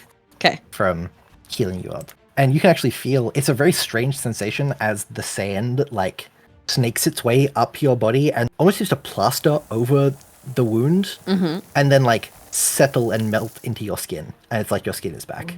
Whack. Like, it's a very strange feeling as you are, like, healed by the desert. Mm-hmm. What is Tatiana doing in this? Because, like, Tatiana and Morgan are both, like, kind of in it. Tatiana is visibly recognizing that she has not picked the side that is, like... She was very clearly realizing, oh shit, like I know I was being morally grey, but this is kind of going past the morally grey bit. You just summoned a hell beast. I signed up to lift heavy things and maybe kill people, not like bring about the apocalypse kind of vibe. She looked like in that situation. If I can stop spitting up locusts. I think after a bit, when like this cloud of locusts has like finished coming up out of your lungs, you like recover from it. Because I want to yell to her to try and get her on our side. Like, hey, you want to maybe help us stop this shit? You didn't sign up for this, did ya? I think she holds up her knife, and it's like, the do I look like I'm going to do with this against that thing? No, I did not sign up for this. I could pass you one of my guns, I'll split you 50-50 of what I get. She like just blinks at you and is like, if you can get me out of this alive, I think I'll take it as even. Hell yeah. I'll toss her my submachine gun. I've got a different gun. Okay. I've got a revolver. No, sit down. The mummy, like, you watch as like this column of sand from the sandstorm happening around you concentrates and whips around her and almost encases her. And when it settles, she has vanished. And then she appears again immediately behind Felix in that cloud of sand and is going to go... She's like thrust out a hand and the bandages around her whip out and wrap around Felix's throat. Joy! One harm and sort of like grapple you, essentially. That's fine. The bandages are just around my throat. Like I theoretically could get. At the moment, yeah. Okay, so my arms I can move. It's just I'm. It's just like lacking more and more oxygen. Okay. Mimi grab knife and try to hack at bandages. Yeah. I think that works. Like, yeah, they're bandages. Like they'll cut. They're very old linen bandages, and you kind of slice them away. And as you kind of like have freed yourself and spin around, she does that same kind of sand whirlwind and gets like absorbed into it and reappears further away. That was not fun. And I would now like to... The set piece is still there, right? Yes. Alrighty. Take shotgun and pew at set beast, please. Sure. How much damage does the shotgun do? 3 harm, close, messy. You hit it, and for as spiritual and otherworldly as this thing seems, it is, like, damaged and bleeding. Like, you take a chunk out of this thing's shoulder, and it, like, staggers forwards on one of its massive paws, and howls with this weird, almost, like, wobbling sound. It's not like a dog howl, it's this, like, strange, amalgamated animal noise. It's almost like an elephant in a way, in like this is like the closest noise you could compare it to. Okay. I'm gonna go at the beast again. But the sword! The sword, yep, kicks some ass. Oh, I'm not gonna kick any ass. I'm not gonna kick ass. I got a 4. I got a 4. No. Yeah, no, you like charge towards this thing and it just like one paw bats you aside. Do you take damage for a failed I feel like I you feel like do. yes. I feel like you're supposed to. Yeah, you probably like are just like sent flying into a wall, and your like back slams into it, and your head cracks against the stone, and that's another point of harm to Maze. Cool. Maze is not having a good time on this trip. Nope. I'm dipping in and out of dying. It's great. Yeah. How many times have you been yeeted across this town square now? 3 times? 4? 3. I do love Maze just getting like thrown across this town square. He's just on a roller coaster. Should invest in a parachute. Yeah. You guys can see as Antoine is chanting in front of this rift and he like goes to stand up, there are these shadows and shapes that are almost like spilling out into the air and like whipping around and out of sight from this other realm that this has opened up to. They're nothing that's like concentrating in the way that the set animal did, but they're sort of escaping out into the air, whatever they are. Goody. Along with all of this golden treasure that is still just like spilling out into the streets. And I think actually, Mace, as you're like recovering and helping yourself up, there's that like column of sand that appears in front of you, and when it dissipates, the mummy is standing there, like right in your face, and she grabs hold of either side of your skull with her hands. And from what you can see, she vanishes. And standing maybe 10, 15 feet in front of you is Arthur. Oh. And he has tears streaming down his cheeks. There is a bruise up the side of his neck, and he's sort of like slumped in on himself in the clothes, not even from the photos you saw, but the clothes that you said goodbye to him in on the train platform. And he just looks up at you and he mouths, "Dad?" Oh.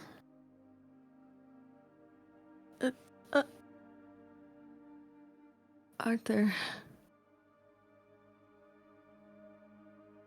I don't think Maze like consciously recognizes this as, you know, this isn't possible to be real, sort of like he does not at all register this as like an impossibility, and he would try and run for his son. You run for him, and there is this moment where you embrace him, and it feels like he embraces you back, and it feels like he is standing there and is like wrapping himself, I'm just curling into your chest, and starts to cry and to sob and to cling to you and just to mumble, I missed you. I was trying to get back. I didn't know. It's okay, I missed you too. I've been looking this whole time. I never stopped.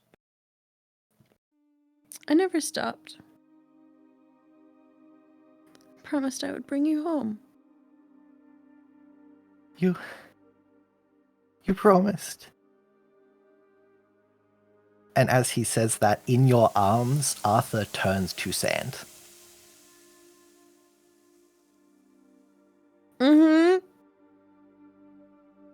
Cool. And I think that spell of the illusion drops, and he is no longer in your arms. Oh. Maze is definitely like teary-eyed and struggling to recover from that one. And I don't know if he fully rejoins the fight at that point. I think at this point he has a moment where he is too thrown off to do anything. That's fair. Out of curiosity, what did that look like for us? Like, I think what did we see happen with Carter? you probably saw Maze surrounded by this like swirling, almost like his own little miniature sandstorm swirling around his eyes and his torso as it happened. I don't think you guys would have seen Arthur. You only saw Maze's reaction to that, and that shifting sand around him as the mummy almost turned into that sand and then disappeared. So the mummy disappeared, so we don't see her right now. You didn't see her while that illusion was happening and while that sand was like circling Maze. But then like once that like illusion and spell ends, that sand that was circling him solidifies back into the mummy. Gotcha. I think at this time, Mulligan has managed to like throw off the snake and is like, I think Mulligan looks over to see Tatiana taking the gun and almost for a second counts his losses and turns to shoot at the mummy. And all of you watch as he shoots and the bullets go through the mummy and she does that sandstorm thing and goes over and like when she grabbed Maze, grabs the side of Mulligan's head but almost pries his mouth open with her thumbs. And there is this horrible whistling, sucking wind noise. And you see this golden light raise up through Joseph Mulligan's chest, through his throat and out of his mouth. And this light is absorbed into the mummy. And Mulligan just drops dead. Oh. And I think you can see this effect on the mummy as well. There is a reanimation of the flesh beneath the bandages. There is something added to the body that was not there before. You can see as these dark, long, black braids with golden beads sort of start to spill out the back of the bandages around her head as slowly the mummy is slightly more constituted as a person. Goody. As Maze gets out of his stupor of dead kidness, I think it hits him now. I think now it hits him that his kid is dead. I don't think that like fully, like he was still looking for a living person. Mm. He was still very convinced of a person being missing. So he is going to raise his gun at Anton and be like, just shoot his revolver. Like, unload that revolver. Probably shouting in rage, like, where is my son? You see these bullets hit across his shoulders, and this man slumps forwards into this pile of gold, like bleeding. And I think he manages to pull himself up, and he spits at you. He says, "Your son is gone. I hope he rots within the empty realm that he fell into. And if I have any say in it, you're going to join him, Mr. Cutter."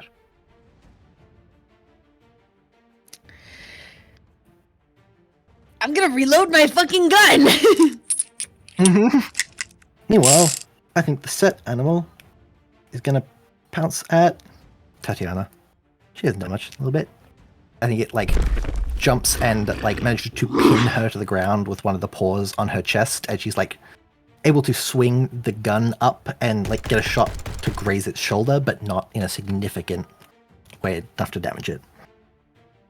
I'll join her in trying to get after that set beast. I'll shoot it. I'll shoot the weird dog. The thing. I shoot it with my revolver, which does 1 damage. Yeah, you, like, manage to, like, hit it, and I think in the side of the neck, and it, like, reels back and, like, stumbles. Claws are skittering along the stones as the stones are being covered. I think we also moved past. It's currently, like, raining hellfire and also frogs. Frogs. So there is just, like, shit filling the streets. There is gold, there is frogs, there are still, like, locusts swarming around this place. And, like, the set beast is, like, slipping on all of it, essentially. The set beast is actively, like, struggling to pull itself back up every time it goes to attack. And you guys can clearly tell that Antoine is rough. Like, he is barely holding himself together as he's like summoning this power. And you can see as the edges of this massive rift he has created that's opening up into this shadowy void is like flickering around the edges almost. And his like eyes as he looks around are frantic. And you can also see is the way that the wind picked up Maze earlier and jumped around. He's almost doing that to himself, trying to like jump in and out of places and away from the fight and the combat that's happening here. The mummy is still doing fine, and I think is gonna throw out a hand, and one of those rifts splits open beneath Felix. Oh, scheiße. And Felix drops through the ground and then like topples out of the air onto a balcony around the square that you're fighting in. Oh. Still like within range of the fight, but just like further away. It's essentially just being like swatting you out of the way. Uh-huh. Okay, do I take damage on this or am I okay? No, you don't take damage. You're just like thrown about. Okay, from where I'm standing, do I have aim on the Frenchman? I think so. Okay, I would like to use magic. Mm-hmm. And I would like to do the same thing I did earlier with the brainless mummies. Haha, brainless mummies, because all mummies are brainless. So like again, heat around the fingers as I go across the barrel of the gun and take aim and do inflict harm on the French guy. Can you roll a use magic for me, please? Oh, please. Okay, we're math. Okay, I have 5 and a 4. That's a 9, and I have a +2. Jesus Christ! I'm using up like all the good rolls for the year. Okay, yeah, no. So essentially, instead of a shotgun spray, it is like a fireball that erupts from the edge of this shotgun, and it sails clear through this square and impacts Laurent and sends him just toppling across the ground. He is rolling across these piles and piles of gold, leaving a trail of blood behind him. His clothes are smoking and burned away. And you just see him twitch, but not with much life left in him. Still gripping that amulet in his hands. I mean, we gotta shoot that guy still, yeah. Just keep shooting until he's dead. Maze will gladly fill him full of bullets. Yeah, you I will go in close and point blank range 6 more shots to this man. fuck yeah.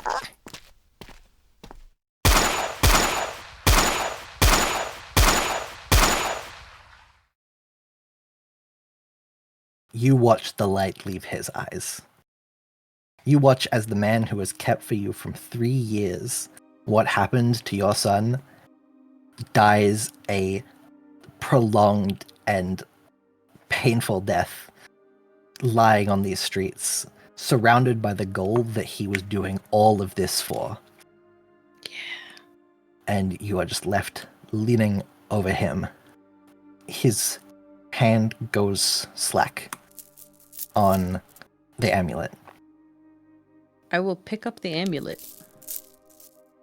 You are hit in this moment of touching the amulet with this overwhelming sensation of rage and mourning.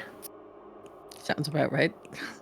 And in that mourning, this deep in your chest longing draws itself out to the surface. All of those emotions of searching for Arthur for these years, clawing their way up through your chest. And you can almost feel this pull. On the other side of that rift is the spirit world. Oh. On the other side of that rift is a whole new world that Arthur could be waiting in. Oh. All you would need to do was open that rift further. Oh no! Hmm. You don't have to respond immediately if you want Mace to have to take a second to process. No, Maze is gonna open the portal more. Oh, okay. hmm Maze feels that pull, that promise of his son, and is going to chase it. Whatever he has to do to try and follow that pull. I think that as you are doing this, you let that magic flow through you. This churning feeling through all of your limbs. You can almost feel it burning at your veins. And you watch as this rift splits open further, and more of these dark shapes spew outwards, and more gold fills the square. But I think in just keeping yourself together in that moment and keeping a semblance of Maze, I need you to roll active pressure. That is a 5. As Maze is doing this, even without thinking, your legs are guiding you towards this rift. Step after step, over the body of Antoine Laurent, over the body of Joseph Mulligan, closer and closer to this dark, yawning void in front of you, this gateway into the other world. And I would like you to take 1 harm, please. Mm-hmm. And I think you reach out a hand into that void, and you feel something grab it. Not a hand per se, but something wrap around your arm and try to pull you in further. And I think that is when, it almost... It doesn't snap away that longing, but that's when you realize, where you are standing and what is happening. You just need to power through it in your mind. That's the feeling, there is this drive that's kind of almost self-delusion of, no, you just have to keep pushing further. You just have to keep looking further. Hey, you got it. We're gonna give it back to her lover now? Mace? Maze... Is this thing pulling him in or trying to get out? It feels like it's trying to get out. Maze is gonna try and pull it. Whatever it is, he thinks it's Arthur. He hopes it's Arthur. And he's gonna pull with all his might. You pull back and stumble and slip over the gold and blood that is littering the streets. And this thing almost... It's like pulling something and it snaps at the other end. And as you fall back into the piles of gold and treasure, the thing that is wrapped around your arm is a scarf. A scarf that didn't belong to Arthur, but did belong, from the photos you remember seeing, to Colette Dubois, the other missing member of the original expedition party. And as this is happening, and you looking down at this scarf, the amulet in your hands breaks open, and the portal snaps shut with a deafening crash. No. No. Maze looks f***ing heartbroken. He looks like he was ready to go dive right back into that thing. Mm-hmm. I think for a while there's just kind of silence as you're all standing there. Yeah. I think Felix is still watching all of this from up on the balcony, right? Can I get down? Yeah, I think so. I think you can probably find a way to climb down fairly easily and head back. And I think as you do, since Antoine is gone, the set piece starts to sort of fall apart into sand and shadow and melt away into the stones. And even the mummy seems to be standing still, waiting for orders. What is Annabelle doing? I think Annabelle rushes forward, and in the same way that you had watched the mummy grab other people's heads, like grabs either side of the mummy's head, and leans in and kisses the mummy. And that golden light that you watched fill Annabelle before, when she kind of snapped back together from that broken state, you watch it spread through her and flood through her eyes, and almost the light leak out of her as the mummy grabs her head back, and you watch as Annabelle crumbles to dust. Oh. And the mummy completely drops to the ground. Oh no, the lesbians. I think Felix is gonna look at her for a moment, and then he's gonna turn around and go over to Maze. Cause like, okay, yeah, mummy, whatever. That's sad over there. I think Felix is gonna he's gonna reach out, but he's not gonna touch Maze. His hand just kind of hovers around his upper arm. Like an offer of comfort if Mace chooses it, but not like forcing it on either. I think Maze just kind of quietly like looks down at this scarf and just says, "He's gone. He's really gone."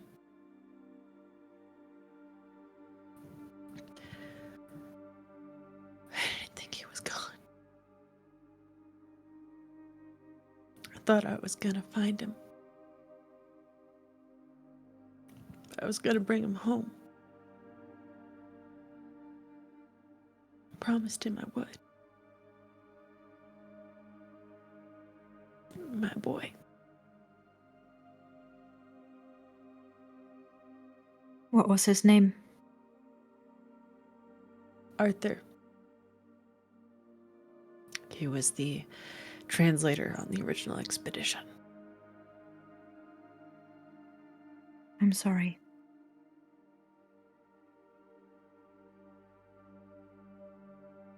He's a smart kid. I'm sure he was. Would have liked to meet him. I know this is probably absolutely no comfort, but at least the person that probably did this to him is also gone. Yeah. And if you believe in some sort of afterlife, then that disgusting Frenchman is probably in whatever version of hell there is. Damn right. Damn right. And I think Maze just kind of like breaks down at that point. Like fully physically breaks down or just stands crying? Maybe a little bit of both. He is also on death's door himself. Okay, yeah, in that case... I am literally unstable and one hit away from death. Okay, if that's the case, Felix is gonna, like, kneel down with Maze, and at this point is gonna, like, do a half hug to stabilize. Like, he doesn't really know this guy, but he can understand sadness, okay? I think behind you guys, the mummy fully reforms from the energy that was inside of Annabelle. Slowly, Anupe, Amunet reaches up and begins to like unwrap the bandages that were around her face. As she takes her first breath in several thousand years and turns around to look at you all, tears streaming down her face. The mummy kneels over the pile of clothes and clay dust that was Annabelle, and brushes some aside and lifts up a small Ushabti doll before standing and walking over and kneeling down in front of Mace. May as well look up. She opens her mouth, and it's almost like the words in her throat are... She starts speaking, and then there's almost a delay before you hear the words as she's sort of magically trying to translate into English for you. And she says, "The spirit world is a strange and never-ending place. It is a place where magic happens and miracles are the mundane." She pauses, and she goes down to your hand where you're holding the broken pieces of the amulet, and she closes your hands around that amulet. And she says, "I spent much of my life gazing into the world of spirits beyond the yawning veil. The beings that dwell there are strange and unnatural spectres, the likes of which this world scarcely sees. I have seen them. I have stolen them away. And I have loved one. I have seen that place more often than any mortal should. And I know that the souls of the dead do not walk there." What? She looks at you, and her eyes don't have pupils. Her eyes are completely gold and sort of internally glowing with that same light. "Where they do walk, I cannot say, but if your son resides in that place, he is not dead. He is not lost forever."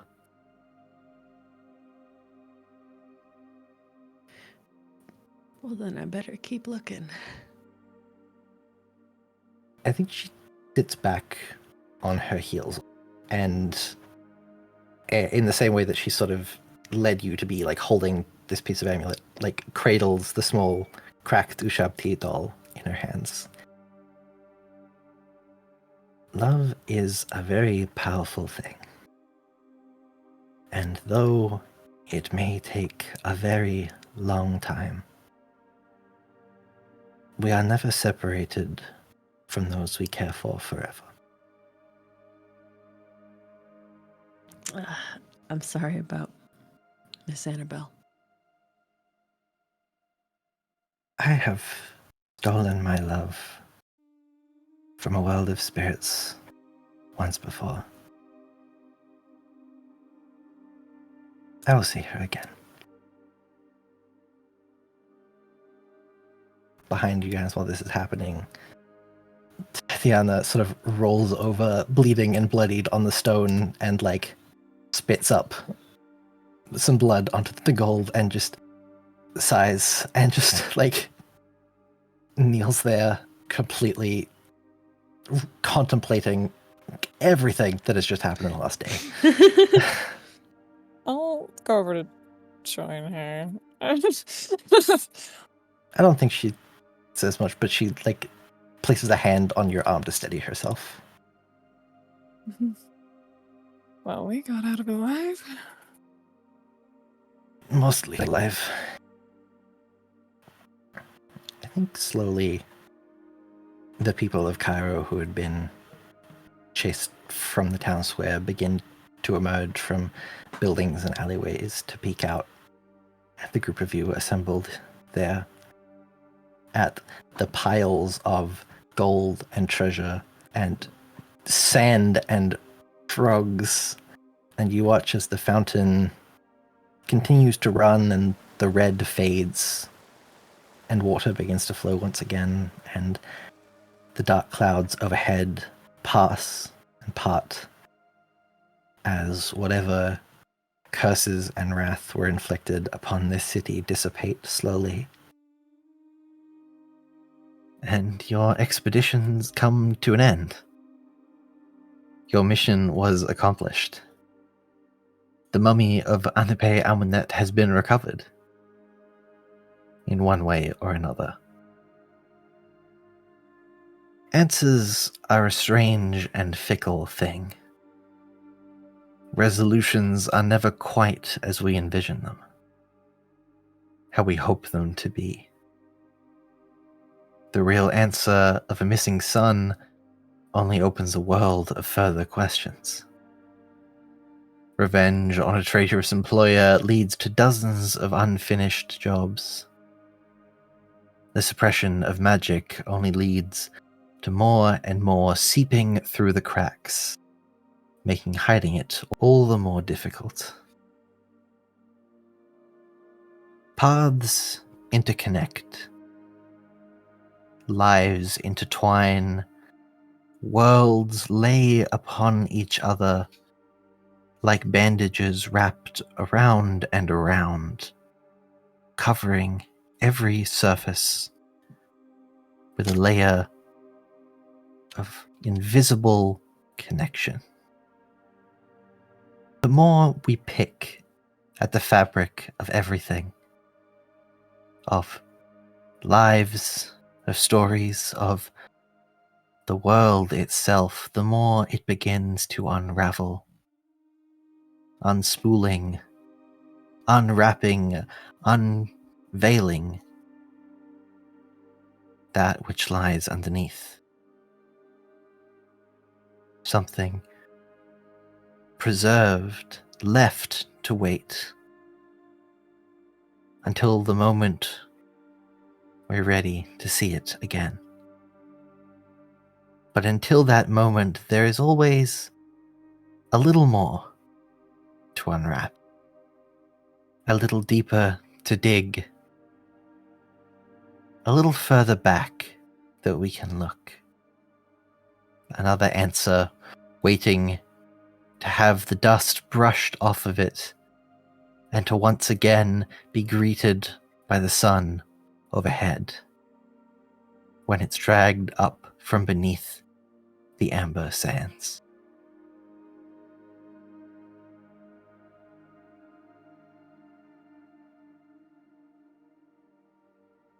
Do you guys have ideas on what, your characters are doing in the aftermath of all of this?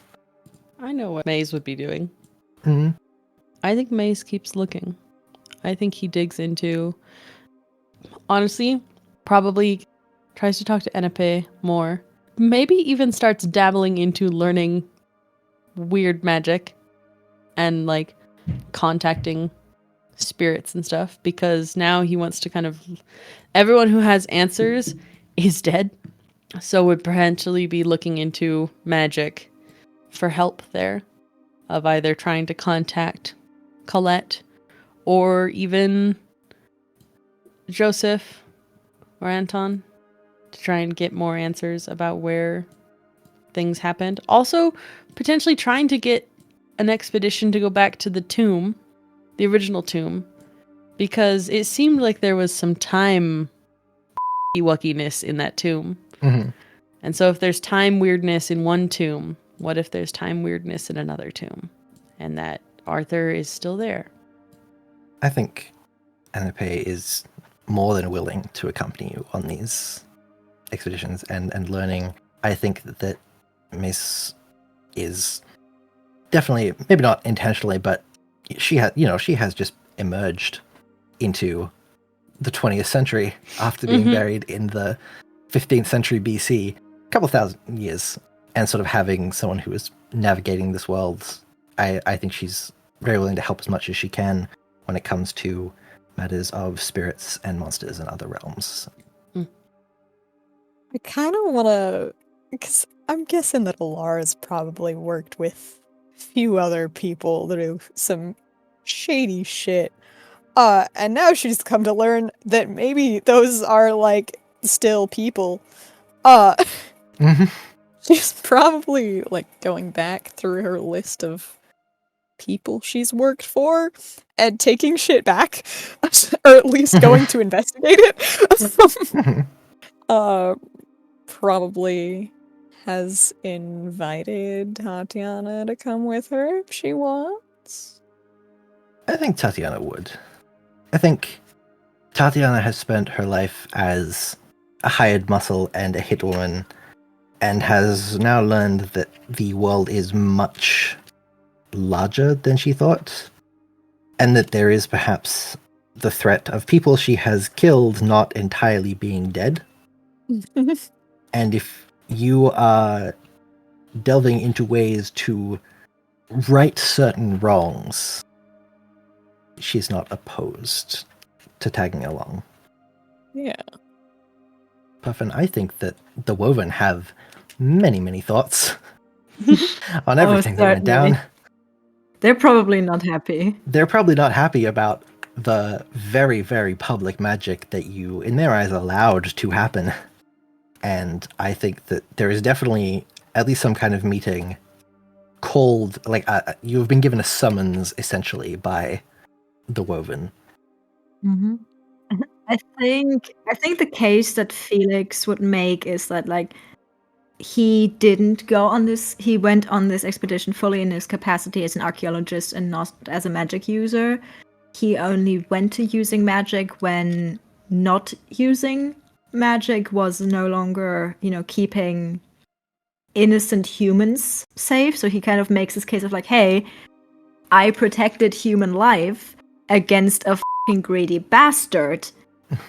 And he was the one that fucking unleashed an angry mummy he controlled. So he basically makes the case of like, hey, I was doing my fucking best. Okay, I was doing my best to not allow magic to happen.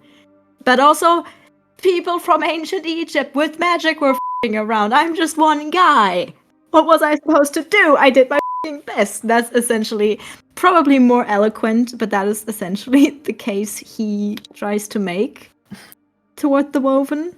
Honestly, I think that while there are certainly members who are not fond of it, and probably not fond of, even minor things like enchanting the shotguns and bringing this more modern, separate approach to their ways in the means of an archaeologist, I don't think there's too heavy repercussions because of how much more catastrophic things could have been if Laurent was, allowed to continue. But I think they are perhaps keeping a closer eye on Felix moving forward. Fair.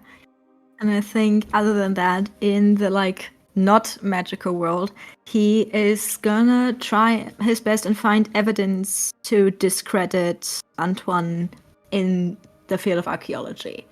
Like he's already not been fond of the more grave robbing-y approach to archaeology. He's already been very vocal about that as an archaeologist. So I think he's gonna try his best to find evidence that discredits him as a scientist, basically. To kind of be like, hey, that fucker is a potential murderer and also a fucking grave robber who had no actual interest in the history. He tries to get him eradicated from archaeological journals and stuff is sort of his goal. He's very petty about this. I think also potentially once he is healed up from his leg wound, Reed is also very willing to help out with that sort of mission of discrediting Antoine and almost trying to recontextualize the finds and maybe even helping in re-examining the case, of that initial dig and joining in on that reinvestigation of the initial tomb and the other deaths from that group that were, chalked up to unconfirmed circumstances given Antoine's willingness to kill or let people die. Also, I think he gets a cat. I think when he's back in Germany, he gets himself a cat. I think that the mummy cat is still around. I think Najem, in the aftermath of things, is still thriving as a little dead cat. Baby. Do you think Maze contact Elara and Felix about going back to that original tomb? Probably once he's once he and her have like figured out the details of the new expedition, he'd like extend an invitation to them without pressure for them to attend. Felix for sure shows up. Alara would attend if her +1 could come. I think he'd be understanding of that and allow that. I just love the visual of Elara shows up with her buff companion, like, I want my girlfriend to come. And then Felix shows up with the little, like, creepy mummy cat on his shoulder. I want my pet to come along. Yeah, we each get a +1 in some capacity.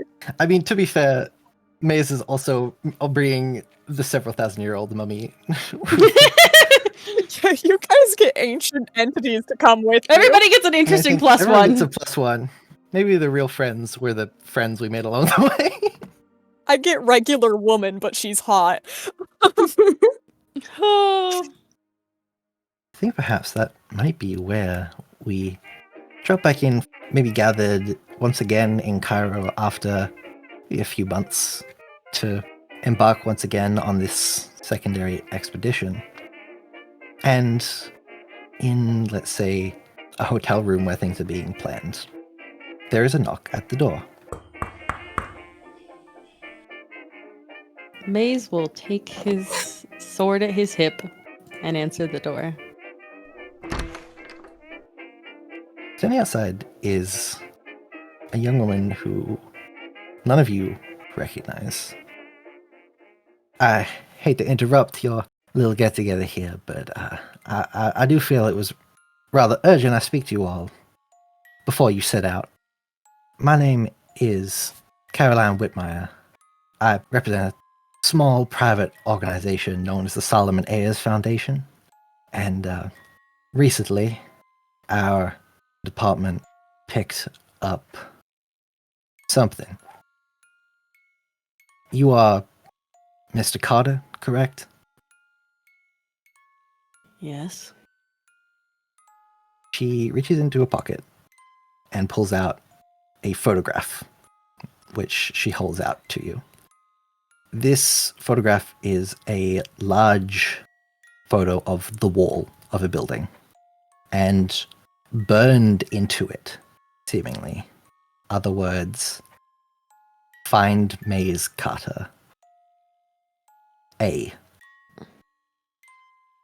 This happened a few weeks ago alongside a large disruption to our understanding of reality. Do you happen to have any ideas? My son's name is Arthur. Why don't we talk a bit more? And that will be where we end our little adventure beneath the Ember Sands. I hope you guys enjoyed. Oh, good. And if you guys ever want to come back, there's a little teaser at the end that we can come back for. Obviously. We've still got definitely, I feel, a lot more to unpack with all you guys. Because you guys all threw like very in-depth backstories at me. I was like, I don't know if I can fit all these into the one shot. And you can tell because we've been going for like 6 hours. What am I supposed to say at the end of an episode? Thank you all for listening so much to this special little return back to Monster of the Week into the world of 6 Feet Umber. Thank you so much to my guest players, my archaeologists, for joining on this expedition.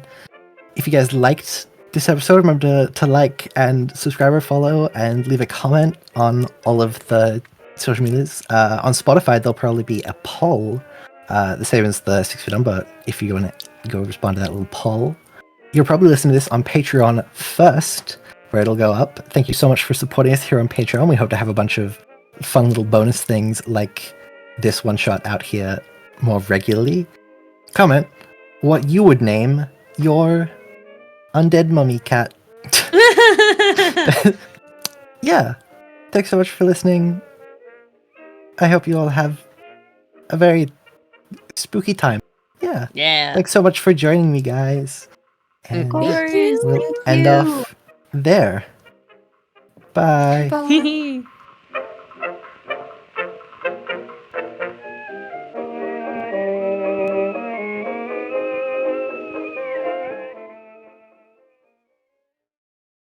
I can't tell the bot to go away. I have to at Jamie about it again.